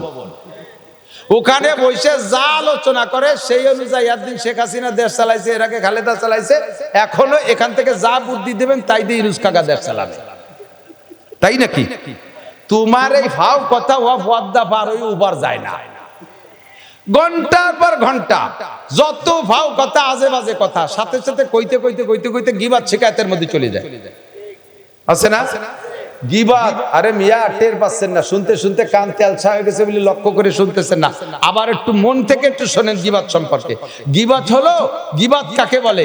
আমি মাওলানা নাসির একটা অন্যায় করেছি, এই অন্যায়টা আপনি জানেন, তেমন আর কেউ জানে না, বা 2-1 জন জানে। যেই 2-1 জন জানেন, ওই 2-1 জন না জানা মানুষের ভিতরে আমার এই দোষটাই আলোচনা করার নাম হলো গিবাত। আপনি আরেকজনের কাছে বলবেন আমারে খাটো করার জন্য, ব্যঙ্গ করার জন্য, আমারে সমাজে তিরস্কৃত করার জন্য আরেকজনের কাছে বলবেন, এর নামই গীবত। আর আমি করি নাই এমন কিছু আমার নামে তৈরি করে বলার নাম হলো অপবাদ। আর অপবাদ যা গীবতের চাইতে মারাত্মক। আর গীবতটা কতটুকু অপরাধ? গীবত হলো আপনি যদি গীবত করেন, আল গীবত আসাদ্দু মিনাজ জিনা। প্রথম কথা হলো, আরে এমন শোভা বিটিকে শোনার দরকার ছিল রে, ইন্না লিল্লাহি ওয়া ইন্না ইলাইহি রাজিউন। কারণ এই কাজে বিটিরা বড় মাহের, বিটিরা গীবতের আল্লামাতুল গীবত। আর চার দোকানের মুরব্বীরাও এই গীবতের আল্লামা। বসে বসে দুনিয়ার ভাও কথা কইতে কইতে কইতে কইতে গীবত তো কয়, লাস্টে অপবাদও করে। কতক্ষণ নামাজ পড়ে, মসজিদে নামাজ পড়ে ডাইরেক্ট এদিক ওদিক যায় না, চার দোকানে আগে যাবে, সারা রাত যা গুছাইছে তাই একটু সাপ্লাই দেওয়ার জন্য। সময়ের হিসাব আল্লাহর কাছে দেওয়া লাগবে কি লাগবে না? এই জায়গা যা বলছেন ওরা ফেরেশতারা লেখে কি লেখে না? মা ইয়ালফিজু মিন কওল। একটু ভয় পান। এবার আমি বলি এদিক তাকান। আরেকটা হলো, এ ভাই গীবত যদি হয়, যে খেয়াল করতেছেন আমি কি অপরিজনীয় কথা বলতেছি? সবচেয়ে বড় ইবাদত হলো গুনাহ ছেড়ে দেওয়া। সবচেয়ে বড় ইবাদত কি? গুনাহ ছাড়ার মতো আর বড় ইবাদত নাই। নামাজের চাইতে দামি গুনাহ ছেড়ে দেওয়া। নামাজ পড়া সহজ, কিন্তু গুনাহ ছাড়া বড় কঠিন। এই গুনার আলোচনাটা একটু করি। সবচেয়ে বড় মারাত্মক, হাতে ধরে নিজে ইচ্ছাকৃতভাবে লস করতেছি। যেমন কিছুদিন আগে মাওলানা হাবিবুল্লাহ মাহমুদ কাসেমি একটা পোস্ট দিয়েছিল ফেসবুকে, খুব দারুণ একটা কথা। কয় জায়গায় বসিয়া আমরা মুসলমানরা প্রত্যেকে ইসরায়েলের নামে আমরা মুসলমানরা, আমরা বাংলাদেশি সারা পৃথিবী যারা বিকাশ ব্যবহার করি, কি করি? বিকাশ ব্যবহার করি। আমরা প্রত্যেকে ইসরায়েলের নেতানিয়াহুর নামে, ইসরায়েলের ইহুদিদের নামে আমরা রেগুলার টাকা বিকাশ করতেছি। অথচ ইসরায়েলিরা আমাদের শত্রু, তাদের ধ্বংস কামনা করি, তাদের নামে আমরা নিয়মিত টাকা পাঠাইতেছি বিকাশের মাধ্যমে। কোন ভাবে পাঠাচ্ছে জানি না। কারণ উনি বুঝাই দিলেন, কয় যে বিকাশ যত আছে না, বিকাশে লেনদেন, এই বিকাশে টাকা পাঠানোর ভিতর দিয়ে 1020 টাকা কাটিয়ে নেয় না? এই 20 টাকার একটা অংশ টাকা ইসরায়েলের ফান্ডে জমা হয়। এই বিকাশের পরিচালক হলো ইসরায়েলিরা, এর আবিষ্কারক তারা। একটা ইনকাম এই 20 টাকার থেকে 1% সে জায়গা চলে যায়। আপনার ইচ্ছায় অনিচ্ছায় যত টাকা বিকাশে লেনদেন করবেন প্রত্যেকে 1% সে জায়গা চলে যাচ্ছে। কাজেই আমরা বিকাশে লেনদেন করি মানে আমরা অনায়াসে বিকাশে ইসরায়েলের নামে টাকা পাঠাই দিচ্ছি। সেম আমরা যখন বসে খোঁজ গল্প করি তখন নিরিবিলি অনায়াসে হাসি আনন্দের ভিতর দিয়া, মজার ভিতর দিয়া আমার আমল নামার বস্তা থেকে এক গাদি নেকি যেই লোকটা সম্পর্কে গীবত করতেছি তার নামে আমি অনায়াসে গোপনে পাঠাই দিচ্ছি। পরিষ্কার হাদিসে আসছে, আপনি যার গীবত করবেন ওর যে বিষয়টা আপনি আলোচনা করতেছেন, ধরেন একটা লোক জিনা করছে, এটা আপনি জানেন, ওইটা নিয়ে আপনি আলোচনা করতেছেন। ওই লোকটা জিনা করে যে গুনাহ কামাই করছিল, ওই জিনার গুনাহটা আপনার আমলনামায় চলে আসবে। আর সেই সময় আপনি যে ভালো নেকের কাজ করছিলেন বা আপনার নামাজ কালামের মধ্যে ভালো ইবাদত যেটা, ওখান থেকে বেশ কিছু নেকি তার সেই জায়গায় যে শূন্য স্থান পূর্ণ হয়ে যাবে। কথা কি বুঝতে পারছেন? কথা বুঝতে পারছেন? এবার এদিক তাকান। গীবত কেউ যারে মোহাব্বত করে ভালোবাসে তার গীবত করে না, গীবত করে শত্রুর। কার গীবত করে? শত্রুর গীবত করে। বর্তমানে বিএনপি আলারা আমলিগালাকে গীবত করতেছে না? আমলিগালা কি বিএনপির বন্ধু না শত্রু? কথা কর না কে? বন্ধু না শত্রু? আমলিগালা বিএনপি আলাকে বন্ধু না শত্রু? নিয়মিত গীবত করে বন্ধুর মানে শত্রুর বস্তা ভরি বেলায় দিচ্ছে। চার দোকানে বসে, যে কোনো জায়গায় বসে, মসজিদে বসে, মাদ্রাসায় বসে আমি করতেছি। আবার আমলিগালাকে শত্রু হলো বিএনপি। এদিক তাকান, আমলিগালাকে শত্রু রেমিশন দেব, লাস্ট ফিনিশিং আছে, এদিক তাকান। এবার আমলিগালারা বিএনপি লাগে গীবত করে তাকে ভরিয়ে ফেলাচ্ছে। এগুলো শত্রুর উদাহরণ দিছি। আপনিও চার দোকানে বসে সামাজিক ভাবে আপনার যে শত্রু, সেই শত্রুর গীবত করে আপনার নাকি তারে দিয়ে দিচ্ছেন, আর তার গুনাহ আপনি নিয়ে নিচ্ছেন। আমি আপনাদের সবাইরে অনুমতি দিলাম এই দৃষ্টিকোণ থেকে আমার সহজ একটা ইনকাম সোর্স আমি খুলে দিচ্ছি। আপনারা আমারে ভালোবাসেন। এই বর্ষাকালের দিন গরমের মধ্যে এসে বসে রয়েছেন, আপনারা আমারে ভালোবাসেন না? আপনারা আমারে ভালোবাসেন। আজকে থেকে আপনাদেরকে অনুমতি দিলাম, আমি মাওলানা নাসির যে যদি কোনো অন্যায় করে থাকি এটা যদি আপনারা জানেন, তাহলে আপনাদের অনুমতি দিলাম আমার আড়ালে এগুলো আপনারা বলাবলি করবেন। আপনারা আমার একটু গীবত করবেন, পারবেন তো ইনশাআল্লাহ? কথা কয় না রে আল্লাহ? আমি গীবত করার অনুমতি দিছি, করবেন তো ইনশাআল্লাহ? কা করবেন না? আপনারা আমারে ভালোবাসেন, উপকারটুকু আমারে করেন। আমার গীবত করলে আমার গুনাহটা আপনার কাছে চলে যাবে, ওইন থেকে কিছু নেকি এসে আমার আমলনামায় ঢুকে পড়বে। তাহলে আমার একটা লাভ হলো, আপনি আমার বন্ধু হিসেবে ভালোবাসেন, এই উপকারটা আমারে করেন। আমারে করেন না, আমার এই উপকারটা করবেন না। আব্বারে ভালোবাসেন, আব্বার গীবত করেন না। আব্বারে গীবত করলে আব্বার গুনাহটা আপনার কাছে আসতো, আপনার নাকি আব্বার আমলনামা যেত। আব্বা আপনার পরম বন্ধু, তার উপকার হইতো। মার গীবত করলে মার উপকার হয়, ভাইয়ের গীবত করলে ভাইয়ের উপকার হয়। এদের গীবত তেমন একটা করি না, গীবত করি যে আমার পরম শত্রু, তার গীবত করে আমার নেকিটা তারে দিয়ে দিচ্ছি, তার গুনাহগুলো আমি নিয়ে দিচ্ছি। এবং বলা গীবত এমনই একটা স্বাদের জিনিস, এ বলতেও ভালো লাগে, শুনতেও ভালো লাগে। দেখবেন আমি যদি গীবত শুরু করে দিই, কদ্দূর যে যদি থামিয়ে যাই, আপনি কয়ে শেষের টুক তো করলি না,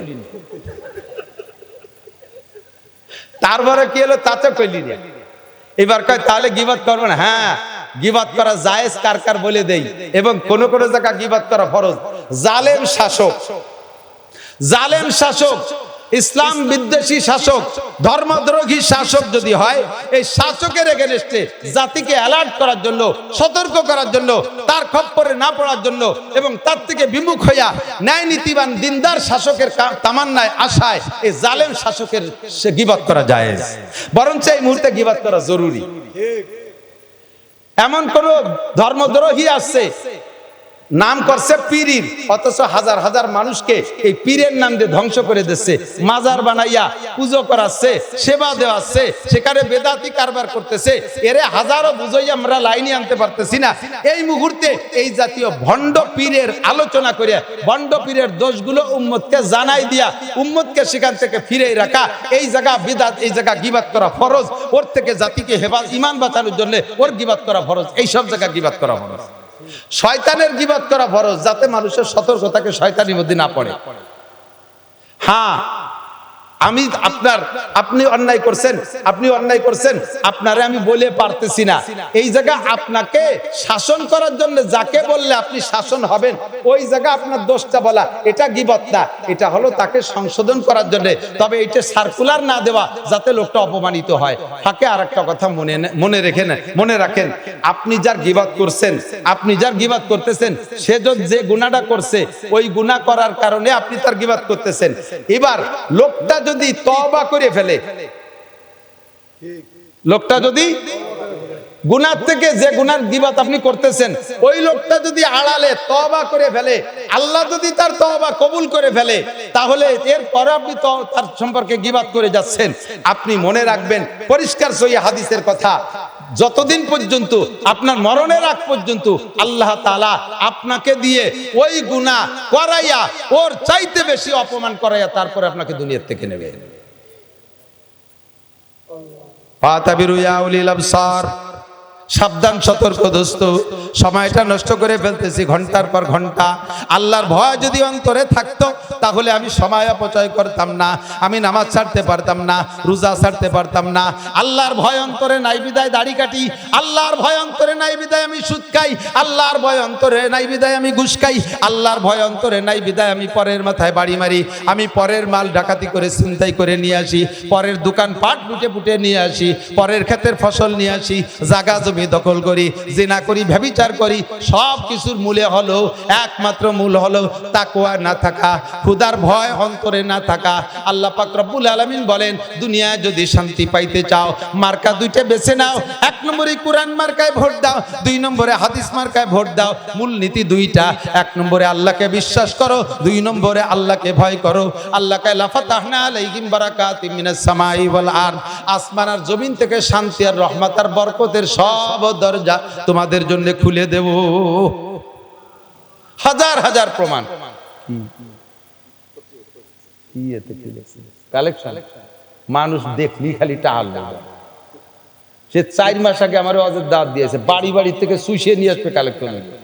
ভিটার আইসে একটু ওয়াজ শুনতে টাল ই শুনলি দেখলি বেড়া, সে এরকম না আর ওয়াজ শুনতে যাবো না।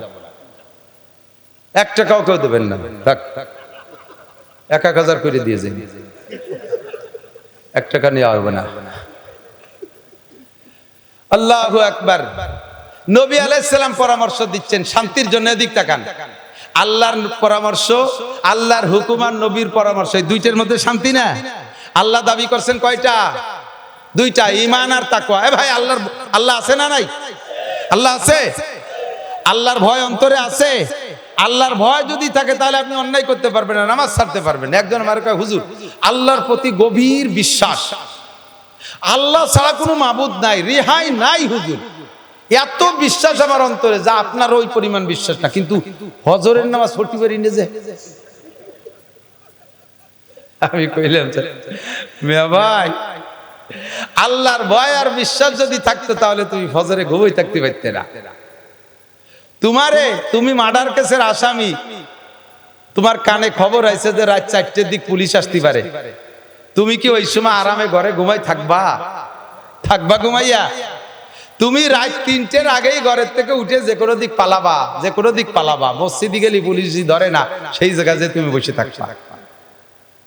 তো তোমার পুলিশের উপরে বিশ্বাস আর ভয় আছে বিধায় তুমি রাত 4টের আগে 3টের সময় মসজিদে চলে যাও। আল্লাহর প্রতি বিশ্বাস আর ভয় থাকলে তুমি ফজরের সময় ঘুমাই থাকতে পারতে না। তুমি যে মুখী কও ভয় আছে আর বিশ্বাস আছে, এলে মৌখিক কথা, এটা অন্তরের কথা না। কথা কন, জান্নাত আছে এই লোভ যদি তোমার থাকতো তাহলে তুমি ফজরে ঘুমাই থাকতে পারতে না। কথা বলেন। তোমার যদি উপজেলা চেয়ারম্যান সাহেব বলে ভোর শীতের রাত্রে ভোর 5টায়, শেষ সময় তো ভোর হয় আর একটু পরে, ভোর 5টা শেষ রাত্রি সেহরির সময় শীতের রাত্রে যদি তুমি আমার কাছে আসো তাহলে তোমাকে 1 লক্ষ টাকা দেওয়া হবে। শর্ত হলো ওই রাত্রে আসার সময় তুমি গোসল করে আসবা, গার পানি গামছাই দিয়ে মুছতে পারবা না, কোনো জ্যাকেট ম্যাকেট গায়ে দিয়ে আসতে পারবা না, গোসল করে বিল আড়ি খালি গায়ে এটি আসলি তোমার 1 লাখ টাকা দেওয়া হবে। বলেন তো কিডা ঘুমাবেন গোসল না করিয়ে? ওই বাড়ি না যেয়ে বসে থাকবেন কেউ? উপজেলা চেয়ারম্যানের কাছে যাবেন, ও আমিও যাব সুযোগ পাইলে, কারণ 1 লাখ টাকা মাত্র, তারপরে ঠান্ডা লাগিয়ে গেলি 10,000 টাকার ওষুধই খালাম, তারপরে তো 90,000 টাকা থাকতেছে। উপজেলা চেয়ারম্যানের পর বিশ্বাস আছে আর তার এই কথার পর, তার ওই টাকার পর লোভ আছে, এইটা অন্তরে থাকার কারণে শেষ রাত্রি গোসল করে লাখ টাকার জন্য লাইন দিয়ে দাঁড়ায় যাবা। ও দোস্ত, এটাই হলো তোমার প্রমাণ যে তোমার ঈমান নাই, বিশ্বাস নাই, এর জন্য তুমি নাকে তেল দিয়ে ফজরের সময় ঘুমাই থাকো, তুমি শেষ রাত্রে উঠতে পারো না। এটাই হলো প্রমাণ যে ঈমান আর তাকওয়া নাই। কথা বলেন ঠিক কি ঠিক না? আমি যদি ঈমান আর তাকওয়া আল্লাহকে দিতে পারি তাহলে আল্লাহ পাক আমার জন্য রহমত আর বরকত, শান্তির সমস্ত দরজা খুলে দেবে, দুনিয়ার যত শান্তি কামনা করি সব দেবে। আর নবী আলাইহিস সালাম পরামর্শ দিয়েছেন। এদিকে হাদিস মার্কা, আরেকটা বলছি না মার্কা হাদিস মার্কার ভিতরে কি বলে? আল্লাহর নবী বলেন, ইজা কানা উমারাকুম খিয়ারাকুম। চমৎকার কথা, এই 1,500 বছর আগে বলে গেছে, আর এই সময় বাংলাদেশে এইরকম সেট হয়ে যাবে টেরই পাইনি। ওয়াজ করছি অনেক আগে থেকে, কিন্তু এবার হলে একেবারে চোখে আঙ্গুল দিয়ে দেড় বছর হয়ে গেছে। যদি তোমাদের নেতারা হয় ভালো মানুষ, হাদিস সহি হাদিস, ইজা কানা উমারাকুম খিয়ারাকুম, যদি তোমাদের নেতারা ভালো মানুষ হয়, জোরে বলেন কারা? আর আরো জোরে, নেতারা ভালো মানুষ হয়, খিয়ারাকুম তোমাদের মধ্যে ভালো মানুষ, ওয়া আগনিয়াউকুম সুমুহাকুম, আর তোমাদের ধনীরা হয় দানবীর, গরিব মিসকিন এতিম অসহায় কাঙ্গাল দুঃখিনী বিধবা মাদ্রাসা মসজিদ সব জায়গায় ওয়াকাতরে দান করে ধনী লোকরা। ওয়া উমুরুকুম শুরা বাইনাকুম, আর তোমাদের প্রত্যেকটা কাজ যদি পরামর্শ সাপেক্ষে হয়, মসজিদ চলবে পরামর্শ সাপেক্ষে, মাদ্রাসা চলবে পরামর্শ সাপেক্ষে, সংসার চলবে পরামর্শ সাপেক্ষে, সমাজ চলবে পরামর্শ সাপেক্ষে, স্কুল চলবে পরামর্শের মাধ্যমে, কলেজ চলবে পরামর্শের মাধ্যমে, দেশ চলবে পরামর্শের মাধ্যমে, মন্ত্রীদের যারা যে জায়গার স্টাফ আছে সেই স্টাফের পরামর্শের মাধ্যমে যদি দেশ চলে, আল্লাহ নবী বলেন ফাজাহারুল আরদে খায়রুম মিন বাতনিহা, তাহলে তোমাদের জমিনের পিঠটা জমিনের নিচের চাইতে ভালো, অর্থাৎ বেঁচে থাকা মরার চাইতে ভালো, দুনিয়াটা তখন তোমাদের শান্তির জন্য একটা জান্নাতি পরিবেশ হয়ে যাবে। নেতারা হবে ভালো মানুষ, ধনীরা হবে দানবীর, কাজ চলবে পরামর্শ সাপেক্ষে, কোনো জায়গা কোনো দুর্নীতি থাকবে না, সব জায়গা শান্তি আর শান্তি চলবে। পক্ষান্তরে হুজুর বলেন ইজা কানা উমারাকুম শিরারাকুম, যখন তোমাদের নেতারা হবে খারাপ, নবীর ভাষায় বলেন নেতারা হবে খারাপ, জোরে বলেন নেতারা হবে খারাপ। কাকে বলে? নেতারা নামাজ নাই, নেতারা রোজা নাই, নেতারা হজ নাই, নেতার মধ্যে ফরজ নাই, নেতার মধ্যে ওয়াজিব নাই, নেতার মধ্যে সুন্নত নাই, নেতা ঘুষ খায়, নেতা ঘুষ খেয়ে টাকা নিয়ে চাকরি দেয়, নেতা দেশের মাল মারিয়ে খায়, রাস্তা মারে, টোন মারে, মন মারে, রাস্তা মারে, খাল মারে, বিজিএফ কার্ড মারে, পঙ্গু ভাতা মারিয়ে খায়, বয়স্ক ভাতা মারিয়ে খায়, তারপর বিধবা ভাতা মারিয়ে খায়, এরপরে কারেন্টের তার খাম্বা সহ গিলে খেয়ে ফেলাই দেয়। কতক্ষণ এই কাম নেতারা করে কি করে না? আজকে তত্ত্বাবধায়ক সরকার অন্তর্বর্তীকালীন সরকারের কাছে সাধারণ পাবলিক ধরা পড়তেছে না নেতারা? জোর হলো না? কারা? আর এর আগে ফখরুদ্দিন সরকারের আমলেও ধরা পড়ছিল কারা? সে সময় উভয় দলের নেতাদেরকে ওয়াকালে এতেকাফে বসাইছিল, তাও মনে আছে না নাই? ইন্ডিয়া ধরে শুরু করছে, যদি এখানে একতরফা ধরা শুরু করছে, যেখানে একতরফা আপাতত জিরা জিরা নজর, কারণ ওরা তো বহুদিন খাটি টেটি আইছে, অনেকদিন ধরতে আকাম করতে সুযোগ পাই নাই। যারা নগদে আকাম করছে ধরতেছে। দেশটা এখন জাহান্নামের আগুনের মধ্যে জ্বলতেছে বলে মনে হয়। কোনো মানুষের অন্তরের মধ্যে শান্তি নাই, সমস্ত মানুষ অশান্তির মধ্যে কাটাচ্ছে। কি হয় না কি হয়, ওদিকে ইন্ডিয়া আলাইসে আক্রমণ করে, নাকি চায়না আলা করে, নাকি আমেরিকা আলাইসে সেন্ট মার্টিন ঘাঁটি বানায় ফেলে, ইত্যাদি ইত্যাদি দুশ্চিন্তা। সমস্ত দুশ্চিন্তার কারণ নেতাদের দুর্নীতি। কতক্ষণ ঠিক না? নেতাদের দুর্নীতি। এই নেতারা যদি ভালো হইতো, আফগানের নেতারা ভালো, শান্তির শেষ নাই সেখানে। কথা বলেন ঠিক না? আমার বাংলাদেশে সামনে যদি শান্তি পাইতে হয়, তাহলে এমন নেতা আমরা কামনা করি। কথা বলুন ঠিক? যেই নেতা কোরআন জানে, যেই নেতা হাদিস জানে, যেই নেতা তাহাজ্জুদ পড়ে, যেই নেতা কোরআন পড়ে, যেই নেতা তবলিগি যায়, যেই নেতা হাদিস পড়ে, যেই নেতা ফরজ আদায় করে, যেই নেতা মিথ্যে কথা বলে না, জিনা ব্যভিচার করে না, মানুষের হক মাইরে খায় না, যাকাত ফিতরা মাইরে খায় না, এই সমস্ত দিনদার আল্লাহওয়ালা নেতা যদি হয়, তাহলে আমরা শান্তি পাবো। আমরা দোয়া করব আল্লাহ তাআলা যেন আমাদের সামনে যে সম্ভাবনা আসতেছে, তত্ত্বাবধায়ক সরকারের পরেই তো আসবে ইনশাআল্লাহ নির্বাচন। এই নির্বাচনে আমরা এবছর কোরআন সুন্নাহর আইন বাস্তবায়ন করে যারা, তাদের মাধ্যমে আমরা এদেশের শান্তি কামনা করব। ঠিক কি ঠিক না? যদি সেরকম কেউ আসে সামনে, আমরা তাদের সমর্থন করব তো ইনশাআল্লাহ। শুধু দোয়া করবেন যাতে ইমানদার ওলামায়ে কেরামরা এক প্ল্যাটফর্মে এসে আপনাদের সামনে নিয়ে আসতে পারে। আমার যুবক ভাইরা, আমি এখানে দেখেছি এই জায়গার যুবকরা আছে, সমন্বয়ক যুবকদের একটা কমিটি গঠন হয়েছে। তাদের চেহারা দেখলে, যদিও তারা স্কুল কলেজের ছেলে, তাদেরকে দেখে আমার দিলটা ভরে গেছে। তাদের উদ্দেশ্য আমি শুনেছি, সবগুলো দারুণ উদ্দেশ্য। তারাও চাইতেছে, সমস্ত সমন্বয়ক ছাত্ররা চাইতেছে যে আমরা সামনে কোরআন সুন্নাহ অনুযায়ী একটা দেশ চালায় দেখি, একটা টার্ম কমপক্ষে চালায় দেখি এরা কি আনতে পারে আল্লাহর কাছ থেকে। কারণ এরা দেশ চালাবে, শেষ রাত্রে উঠে আল্লাহর কাছে উলামায়ে কেরামরা মুনাজাত করে, হাত তুলে কান্দে, আল্লাহ তুমি আমার হাতে দাও, আমি উম্মতের কাছে দেই। বাদশাহ শাহজাহান রহমাতুল্লাহ আলাইহির কিসসার মতো। বাদশাহ শাহজাহান রহমাতুল্লাহ আলাইহি বহুত বড় আলেম, বুজুর্গ বাদশাহ ছিলেন। ফজরের নামাজ পড়ে ইশরাক পর্যন্ত মসজিদে বসে তাসবিহ তাহলিল তিলাওয়াত করে এরপরে ইশরাকের নামাজ পড়ে বাসায় যায়। তো উনি মসজিদে বসে ইশরাক পর্যন্ত আমল করতেছেন। এর মধ্যে উনার বাসায় ফকির গেছে। তো ফকির বাসায় গেলে বাসার থেকে বলছে যে, বাদশা তো মসজিদে আমরা মেয়ে ছেলেরা দিলি কি বা দেব, তুমি এই এলাকার উনার দেশের নাগরিক, উনার কাছে যদি চাও তাহলে তোমার চাহিদা পূর্ণ করে দেবে, তুমি মসজিদে যাও। তো মসজিদে আইসে ফকির কোনোদিন বাদশা শাহজাহানকে দেখে নাই। তো তার একটা বিশ্বাস, বাচ্চা হবে তো মুকুট হবে, বাচ্চা হবে তো প্যান্ট শার্ট টাইকোট হবে, বাচ্চা হবে তো পুলিশ পাইক পেয়াদা পাইতে থাকবে, সেরকম একটা শান শওকতে থাকবে। তো এইরকম যদি কেউ দেখি তাহলে বুঝবো যে বাচ্চা। তো এইভাবে আইসে দেখে মসজিদের দিনের বাচ্চা না, উনি হলেন বাচ্চার গার্ড, বাচ্চার বডিগার্ড। তো উনারে দরজায় দাঁড় করে বসছি, মসজিদে বাচ্চা ইবাদত করতেছে, তার পোশাক আশাকে ফকির মনে করছে এইটাই বাচ্চা, তার কাছে টাকা চাইছে। তো দারোয়ান বলতেছে, ভাই তুই আমার চাকরি খাবি, তুই আমার বাচ্চা বলতেছিস, শুনলি বাচ্চা তো আমার চাকরি শেষ করে দিবে রে। আমি বাচ্চা না, বাচ্চা হলো মসজিদের মধ্যে, তুই যা। তো মসজিদের ভিতরে যাইয়ে দেখে সারা মসজিদ ঘুরে কোনো জায়গায় বাচ্চা পাইনি, দেখে এক কোনায় এক ফকির কান্নাকাটি করতেছে। তখন এই ফকির আর ওই ফকিরের কাছে কিছু না চাইয়ে চলে আসছে। তো বেরোয় যাওয়ার সময় দারোয়ান বলতে, কি দিলে একটু দেখাই যা। বাচ্চার কাছে চাইছি, বাচ্চা তো কেউ কম দেয় না, তোরে কত দিলে একটু দেয় না, আমি ভাগ চাই না।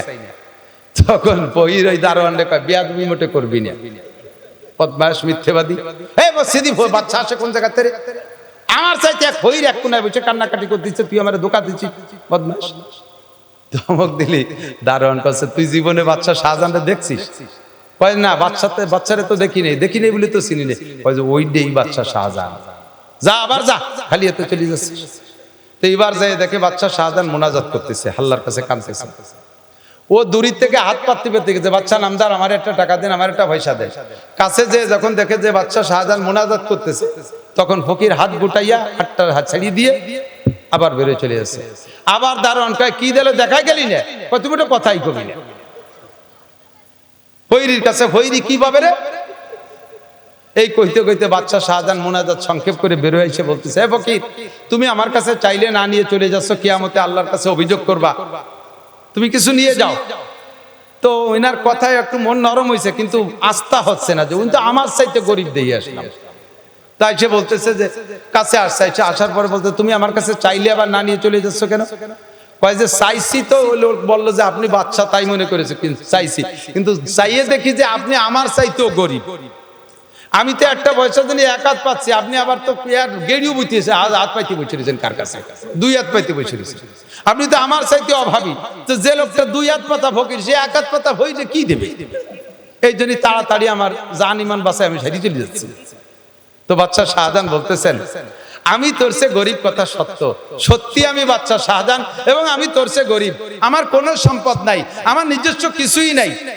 আল্লাহ পাক এই জাতির দায়িত্ব আমার কাছে দিয়েছে, আমি গভীর রাত্রে হাত তুলে মালিকের কাছে, ইশরাকের পরে হাত তুলে মালিকের কাছে, শাস্তের পরে হাত তুলে মালিকের কাছে, তাহাজ্জুদের পরে হাত তুলে মালিকের কাছ থেকে দু হাত ভরে চাই, আল্লাহ তুমি আমার হাত দুটো ভরে দাও, আমার এই জনগণকে যাতে আমি হাতে হাতে বন্টন করে দিতে পারি। আমি আল্লাহর কাছ থেকে চেয়ে আই না, তোদের হাতে হাতে বন্টন করি। আল্লাহ আমার হাত দুটো ভরে দিয়েছে, আয় তার একটু তুই নিয়ে যা। বলেন না সুবহানাল্লাহ। তাহলে আমার কিছুই নাই, সবকিছুর মালিক কে? শাহানে জাহা সব হে তেরে দর কে সুয়ালি, ও দিল নেহি জু দিল হো তেরে ইয়াদ সে খালি।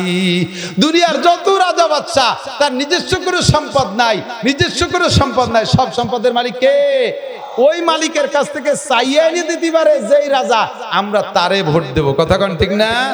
যে রাজা ওই মালিকের কাছে চায় না, নিজের ক্রেডিট দেখায়, আমি এটা করেছি, ওটা করেছি, সেটা করেছি, আরো করব, সামনেবার সুযোগ দেন, দেখেন কি করি, আসমান ভেঙে জমিনে নামাবো, লাঠির মধ্যে মুগুর ভরবো। যে নিজে সব করে, আমলিগ করুক আর বিএনপি করুক, যারা নিজেরা করে তাদের কাছে আমরা যাবো না। কথা বলেন ঠিক ঠিক না? যে আল্লাহর কাছ থেকে আমাদের চেয়ে এনে দেয়, এই পার্টির আমরা সামনে সমর্থন করব। ঠিক কি ঠিক না? সেই পার্টি আমাদের সামনে আল্লাহ যেন ব্যবস্থা করে দেয়। বলেন আমিন। আমরা মুসলমান সবাইরে দেখছি, সবাই শাসন আমরা দেখছি, আর আমাদের ভালো লাগে না, আমাদের আর ভালো লাগে না, আমরা আর আন্দোলন করতে চাই না, আমরা আর রক্ত ঝরাইতে চাই না নিজেরা।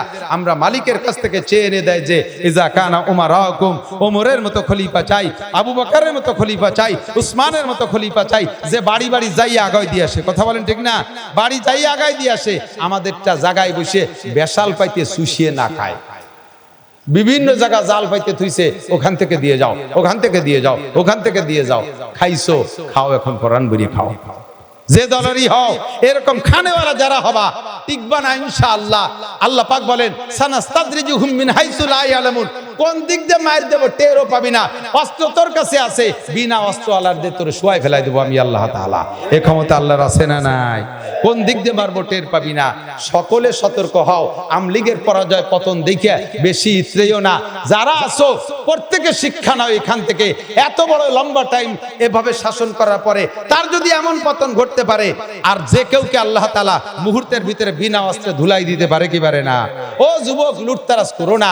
দুর্বল ভাই এখন তাদের ঘর বাড়ি ভাঙো না, তাদের দোকানপাট লুটো না। তুমি একটু ধৈর্যের সাথে মানবতা দেখাও, যাতে তুমি তাহাজ্জুদ গুজার পার্টির সাথে তুমি ন্যায় নিষ্ঠার সাথে আল্লাহর পক্ষ থেকে ক্ষমতা পাও, আর জাতিকে সঠিকভাবে তুমি দায়িত্ব পালন করতে পারো, তাদের খেদমত। এই অপেক্ষা করো, লুটোফুটো করো না, মারামারি করো না, প্রতিশোধ তুমি হাতে নিও না। যদি কোনো বিষয়ের প্রতিশোধ তুমি হাতে নাও, তুমি কি প্রতিশোধ নিতে পারবা? আর প্রতিশোধ নেওয়াটা যদি নিজে না নিয়ে মালিকের কাছে ছেড়ে দাও, তোমার পর যে অন্যায় করা হয়েছে এর প্রতিশোধ এমন সুন্দরভাবে নেবে, তুমি তখন দেখে আনন্দ শেষ ও ভরপুর হয়ে যাবা। ও আল্লাহ, আমি তো এরকম পারতাম। বাস্তব একটা ঘটনা শোনাই। হুসাইন আহমদ মাদানী, কষ্ট হয়ে যাচ্ছে না আপনাদের?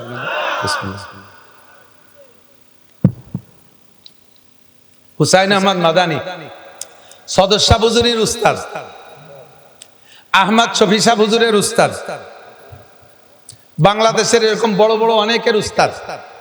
সারা পৃথিবীতে এনার মতো ওনার ছাত্র এই সাইজের। এদিক তাকান, আমাকে মক্তবের হুজুরির ছাত্র কি ওই সাইজ হয় নাকি? হুজুরটা যেমন তার ছাত্র সাইজ সেরকম না। তো হুসাইন আহমদ মাদানী কত বড় মানুষ, যার ছাত্র সদর শাহ। আহমদ শফি সাহেব এরকম বেটা মানুষ। এই হুসাইন আহমদ মাদানি এই দেশকে প্রথম ইংরেজ থেকে 47 সালে যে স্বাধীন করছে, এটার এই অগ্রনায়ক ছিল হুসাইন আহমদ মাদানি, শাইখুল হিন্দ মাহমুদুল হাসান দেওবন্দি রহমতুল্লাহ আলাইহি। উনাদের নেতৃত্বে হিন্দু মুসলমান জোট করিয়া ইংরেজ তাড়াইছে। তো সেই হুসাইন আহমদ মাদানি যখন এই রাজনৈতিক প্রোগ্রাম করতেন, বিভিন্ন মিটিং করতেন, সে সময় ইংরেজদের 5-8টা একটা দল ছিল মুসলমান। সিলেটে আসছে হুজুর মিটিং করতে, বিশাল জনসভা, স্টেজ সেরকম। তো হুজুর স্টেজে বয়ান করতেছেন, তৎকালীন ইংরেজের 5-8টা এক মস্তান নেতা, মুসলমানেরই সন্তান, হুজুরকে অপমান করার জন্য একটা পচা ডিম নিয়ে এরকম গদগদ করতে মুড়াতি হাঁটতে হাঁটতে যে স্টেজের সামনে যে হুজুরের বরাবর মেরে দিয়েছে। হুজুরের গায়ে লাগে নাই, পায়ের কাছে পড়ে ডিমটা পড়ে বাস্ট হইয়া, পচা ডিমে যে গন্ধ, দুনিয়ায় এত বড় দুর্গন্ধর কিছুই নাই। স্টেজ যা গন্ধ হয়ে গেছে, সকলে কষ্ট পাইছে, মোটামুটি তাৎক্ষণিক পরিষ্কার করে হুজুর বয়ান চালাই গেছেন। কিন্তু হুজুর বললেন, এই ওই ছেলেটারে তোমরা একটা থাপ্পড় দাও, ও একটা ডিম মারছে না, ও আমার একটা ডিম মারছে, তার বিচারটা আমার পক্ষ থেকে করি, ওরে একটা থাপ্পড় মেরে দাও কেউ, তাহলে বিচারটা আমার পক্ষ থেকে হয়ে যাক। ও যতটুকু অন্যায় করছে তার বিচারে একটা থাপ্পড় পায়, একটা থাপ্পড় দাও। তো বড় নেতার ছেলে আর ইংরেজদের ক্ষমতাবান পুষ্যপুত্র, তার গায়ে কেউ থাপ্পড় দিতে সাহস পায় নাই, মুড়াইতে বেরোয় চলে গেছে। আমি নকশে হায়াত অথবা হুসাইন আহমদ মাদানির আরেকটা জীবনী একটা বই আছে, তার থেকে পড়ছি। ওই ছেলেটা মুড়াইতে প্যান্ডেলের থেকে বেরোইয়া সাইডে যাইতে না যাইতে একটা চিৎকার মারলো, পেটের নাড়ি চিবে ধরে বসে পড়লো। লোকজন কাছে যাইতে 2 মিনিটের মধ্যে শেষ, মুখে পানি দেওয়ার সুযোগ হলো না। মাদানী রহমতুল্লাহ আলাইহি এইটা দেখে খবর পাইয়া সকলকে ভৎসনা দিচ্ছেন, ধমক দিচ্ছেন, তোমরাই সর্বনাশ করলে, ওই ছেলেটা অন্যায় করছে, আমি বললাম যে একটা থাপ্পড় দাও, থাপ্পড়টা যদি দিতে তাহলে বিচারটা আমার পক্ষ থেকে হয়ে যেত। এই বিচারটা তোমরা আমার পক্ষ থেকে কেউ করলে না, বিদায় বিচার আল্লাহর হাতে নিয়ে এনেছে। আর আল্লাহ পাকের ওয়াদা, মানে আদারি ওয়ালিয়ান ফাকাদ আযানতু বিল হারব, যে আমার ওলির সাথে বেয়াদবি করে আমি আল্লাহ তাআলা তার সাথে যুদ্ধ করি। আল্লাহর যুদ্ধ করতে অস্ত্র লাগে না। আল্লাহ তাআলা কোন শব্দতে যুদ্ধ করে ছেলেটারে শেষ করে দিল। তোমরা যদি থাপ্পড়টা দিতে তাহলে ছেলেটা মরতো না। ও দোস্ত, বুঝাইতে চাইছি, এরকম ওলি আল্লাহ কারে কোন জায়গা কষ্ট দিয়ে ফেলাইছে কেডা, তার কারণে আল্লাহ তাআলা এত বড় ট্র্যাজেডি ঘটায় দিয়েছে। আমরা যদি এমন কিছু না করি যাতে বিচারটা উল্টে চলে আসে, আমি যদি বিচার নিজে হাতে নেই তাহলে তেমন কিছু করতে পারবো না, একটা চড়ের পরিবর্তে একটা চড়। বাকি যদি আমি ধৈর্য ধারণ করি, আমার উপরে যে জুলুম বিগত কেউ করেছে এর বিচার আল্লাহ তাআলা করবে। আর আল্লাহ যদি বিচার করে তাহলে বিচারটা অনেক সুন্দর হবে। কথাগণ ঠিক না? সকলকে সমঝোতার সাথে স্বাভাবিক থাকার পরামর্শ দিচ্ছি, অনুরোধ করতেছি। আমরা অপেক্ষা করি, শান্তশিষ্টভাবে রাজনীতিটাকে সুন্দর করার চেষ্টা করি।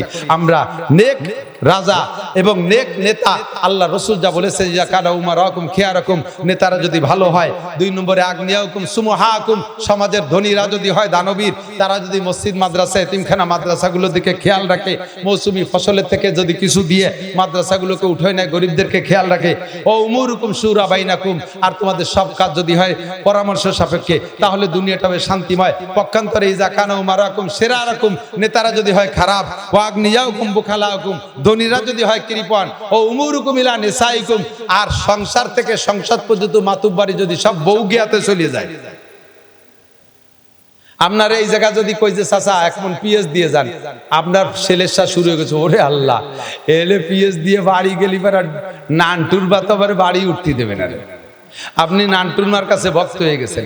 সংসারের মাতুব্বার বউ, ওয়ার্ডের মাতুব্বার মহিলা, ইউনিয়নের মাতুব্বার মহিলা, থানার মাতুব্বার মহিলা, জেলার মাতুব্বার মহিলা, ডিসি হয়ে গেছে মহিলা, এসপি হয়ে গেছে মহিলা, বড় অফিসার হয়ে গেছে মহিলা, উপজেলা চেয়ারম্যান মহিলা, ভাইস চেয়ারম্যান মহিলা, এমপি সব মহিলা, মন্ত্রী সব মহিলা, সব জায়গা মহিলা আর মহিলা। আল্লাহর নবী কয় ফাবাতানুল আরদে খায়রুম মিন জাহরিহা, এই সময় তোমরা বেটারা বাইসে থার চাইতে মরিয়ে যাও ভালো। এমন একটা বেকায়দার সময় আমরা চলে আসি, কতক্ষণ ঠিক না? এইটা পাল্টানোর দায়িত্ব কি আল্লাহর না আমাদেরও আছে? আমাদের দায়িত্ব। আল্লাহ দেবে শান্তি, এই সমস্যার সমাধান করতে হবে, আমাদের দায়িত্ব আছে। আমরা আর কখনো দুর্নীতিবাজ নেতাকে সমর্থন করব? জোরে বলেন করব? আমরা মালের উপরে কৃপণতা করব? পেঁয়াজ রসুন পাট মাট যা হয় তার কিছু ওসর জাকাত দেবেন তো ইনশাআল্লাহ? টাকা হলে যাকাত দেবেন তো ইনশাআল্লাহ? আল্লাহ পাক আমাদের তৌফিক দান করে। মাতুব্বাড়ি বউ গিয়াতে দেব না, আমরাই করব। মা বোনরা মাতুব্বাড়ি নেওয়ার চেষ্টাও করবেন না। আপনারা ঘরে থাকবেন, পুরুষের কামাই জায়গায় বসে সম্মানের সাথে খাবেন, করবেন, ব্যবহার করবেন, তাহলেই সমাজটা হবে শান্তিময় সমাজ। এখন আমাদের এই মাদ্রাসাগুলো ছোট ছোট মাদ্রাসায় কেউ যাবে না, নড়াচড়া করবেন, আমি কালেকশন পারি না, আগেই কয়ে নিয়েছি। আর 1 টাকাও কেউ দেবেন না, তাও বলে নিয়েছি। শুধু হাজার হাজার টাকা দেবেন, 500 200 100 করে টাকা দেবেন। অল্প বছরের শুরু, সিজনের শুরু। এর আগে মনে আপাতত এবছর কোনো মাহফিল হয় নাই, আজকে থেকেই শুরু। ইনশাআল্লাহ রমজান পর্যন্ত আমারও অনেক মাহফিল আসতে আসতে আসে। তো আজকের এই মাহফিল ওরা ছেলেরা, যুবকরা দেখলাম কয়েকজন যুবকও আছে সাথে। এরপরে মাদ্রাসার পক্ষ থেকে ইন্তজাম করছে এই মাদ্রাসাটাও চাঙ্গা হোক। বেড়াগুড়া এটাই মাদ্রাসার ঘর। মাদ্রাসার ঘরের বেড়ার ওই যে টিনির দাঁত খসে গেছে, দেন নিচে মাটির সাথে মিশে গেছে, উপরে দেড়াত খালি। পয়েন্ট দেখি ঢুয়ে পড়ে বলা যায় না, শিয়ালকুত তো ঢুকে পড়তে পারে। এই জন্য আমরা আল্লাহর ঘরকে, রসুলের কোরআনের ঘরকে আমরা যদি সংরক্ষণ না করি, তাহলে আমাদের কাছ থেকে আল্লাহ তাআলা এই নিয়ামতগুলো ছিনেই নিয়ে যাবে। আমরা যাতে এই নিয়ামত স্থায়ীভাবে ব্যবহার করতে পারি, এর ওসিলা আমাদের পর রহমত আসে। এদিক তাকান, এদিক তাকান। বিভিন্ন সময় আপনারা দোয়া মোনাজাতের জন্য, মরহুম মাইয়েত মুর্দাগানদের দোয়ার জন্য মিলাদ পড়ান ইত্যাদি ইত্যাদি আনুষ্ঠানিকতার মাধ্যমে কিছু করেন। ওগুলো সাময়িক, স্থায়ী একটা কিছু নিজের জন্য এবং আপনজনদের জন্য করা উচিত। তার জন্য সবচাইতে অন্যতম হলো মসজিদের কোনো অংশ যদি কাজে বাকি থাকে সেখানে কিছু করে দেওয়া। 2 নম্বরে মাদ্রাসার জন্য কিছু করে দেওয়া। আমারও আব্বা মারা গেছে, মা বেঁচে আছে, এখনো অসুস্থ। আমার মা অনেক বয়স হয়ে গেছে। আমি আমার মায়ের 8 নম্বর সন্তান। আমার মা অনেক বয়সী, আমার বয়সী হয়ে গেছে 55 বছর। 8 নম্বর সন্তান আমি আমার মায়ের। তাহলে মা কত বুড়ো হয়ে গেছে। আব্বা মারা গেছে 2007 সালে। আমরা গোষ্ঠী শুদ্ধ হুজুর আর হুজুর। ইচ্ছা করলে আমাদের মিলাদ পড়তে কোনো হুজুর দেখা লাগে না। বছরে 2-5 লাখ টাকার মিলাদ আল্লাহর রহমতে পড়াতে পারি, সে তৌফিক আল্লাহ দিয়েছে। কিন্তু দেখলাম এই মিলাদ পড়ানো হলো কলা গাছের মতো, এক কান কাটি খেয়ে ফেললে আর সে গাছে কলা হয় না। যখন মিলাদ পড়াবো, খাওয়া দাওয়া ভালো হলি, দোয়াটা ভালো করে, খারাপ হলি কয় যা পড়ছিলেন সব ফেরত। জিলাপি ভালো দিস নেই, গোসে খালি আড় পাইছি, তোর বাপের জন্য যা পড়ছিলাম দিলাম না, নিয়ে গেলাম। এই জন্য আমরা বুঝে শুনিয়া হুজুর হইয়া ওই কলা গাছ লাগাই না। বাপের জন্য বাৎসরিক ভাবে মাদ্রাসার কোনো কাজ চলে। বর্তমানে আমার মাদ্রাসার মসজিদের কাজ চলতেছে। যতদূর পারি কালেকশন করব, পাক্কা নিয়ত করছি। শেষে যেটুক বাদে আল্লাহ আমার যা তৌফিক দিয়েছে তাই দিয়ে ইনশাল্লাহ আমি মসজিদের কাজ সম্পূর্ণ করব। বাপের নামে, দাদার নামে, দাদা দাদি, নানা নানির নামে, মায়ের নামে। গত বছর মাদ্রাসার হেফজখানা করছি, 23 লক্ষ টাকা খরচ, 10 লক্ষ টাকা কালেকশন হয়েছে, 13 লক্ষ টাকা আল্লাহ আমার থেকে নিয়ে এনেছে আল্লাহর ঘরের জন্য। গল্প দেওয়ার জন্য বলছি না, শুধু আপনাকে উৎসাহিত করার জন্য বলছি। আমি হুজুর মানুষ, আমার তো আর দোয়া মোনাজাতের অভাব নাই। বাংলাদেশে 300 মাহফিল করব, প্রত্যেক মাহফিলে মোনাজাত করব। আগেই আমি আমার জন্য সেরিয়ে নেবো। আগে আল্লাহ আমার আব্বা মারটা আমি হেনতে আগে নিয়ে নেব, তারপরে দেবো আপনাকে মা বাপরে। তাহলে আমি চালাকি করে কায়দা সারা বছর মা বাপের জন্য কালেকশন করি, তারপরেও আমার মা বাবার জন্য আমি স্থায়ী আম গাছ, কাঁঠাল গাছ লাগাই। যে এ লাগালি 50 বছর হবে। মসজিদের কিছু করে দেব, মাদ্রাসার কিছু করে দেব, যাতে আমি মরে যাওয়ার পরেও আমার আব্বা আমার রুহের পর যেতে থাকবে, আমার জন্য যেতে থাকবে। আপনাদের যাদের তৌফিক আছে স্থায়ীভাবে এই মাদ্রাসার জন্য বছরে মাত্র একটা বার প্রত্যেক বছর দেবেন। এটা জীবন ভরে দিয়ে যাবেন। যেটা বিভিন্ন মাদ্রাসায় দেখেন, হয়তো আপনারাও কোনো মাদ্রাসার সদস্য থাকতে পারেন, বছরে একবার আপনাদের নিজস্ব ছোট মাদ্রাসার জন্য একবার দেবেন। আর আজকের পকেটে যেটা বড় টাকা আছে সেই টাকাটা আজকে নগদ দেবেন। বছরে একবার 1000 টাকা, বছরে একবার 1000 টাকা। কোনো আল্লাহর বান্দা সর্বপ্রথম যদি হাত জাগান, তার দেখা দেখি যে কয়জন দাঁড়াবে পরে সব কয়জনের নেকি প্রথম জনের আমল নামায় জমা হবে।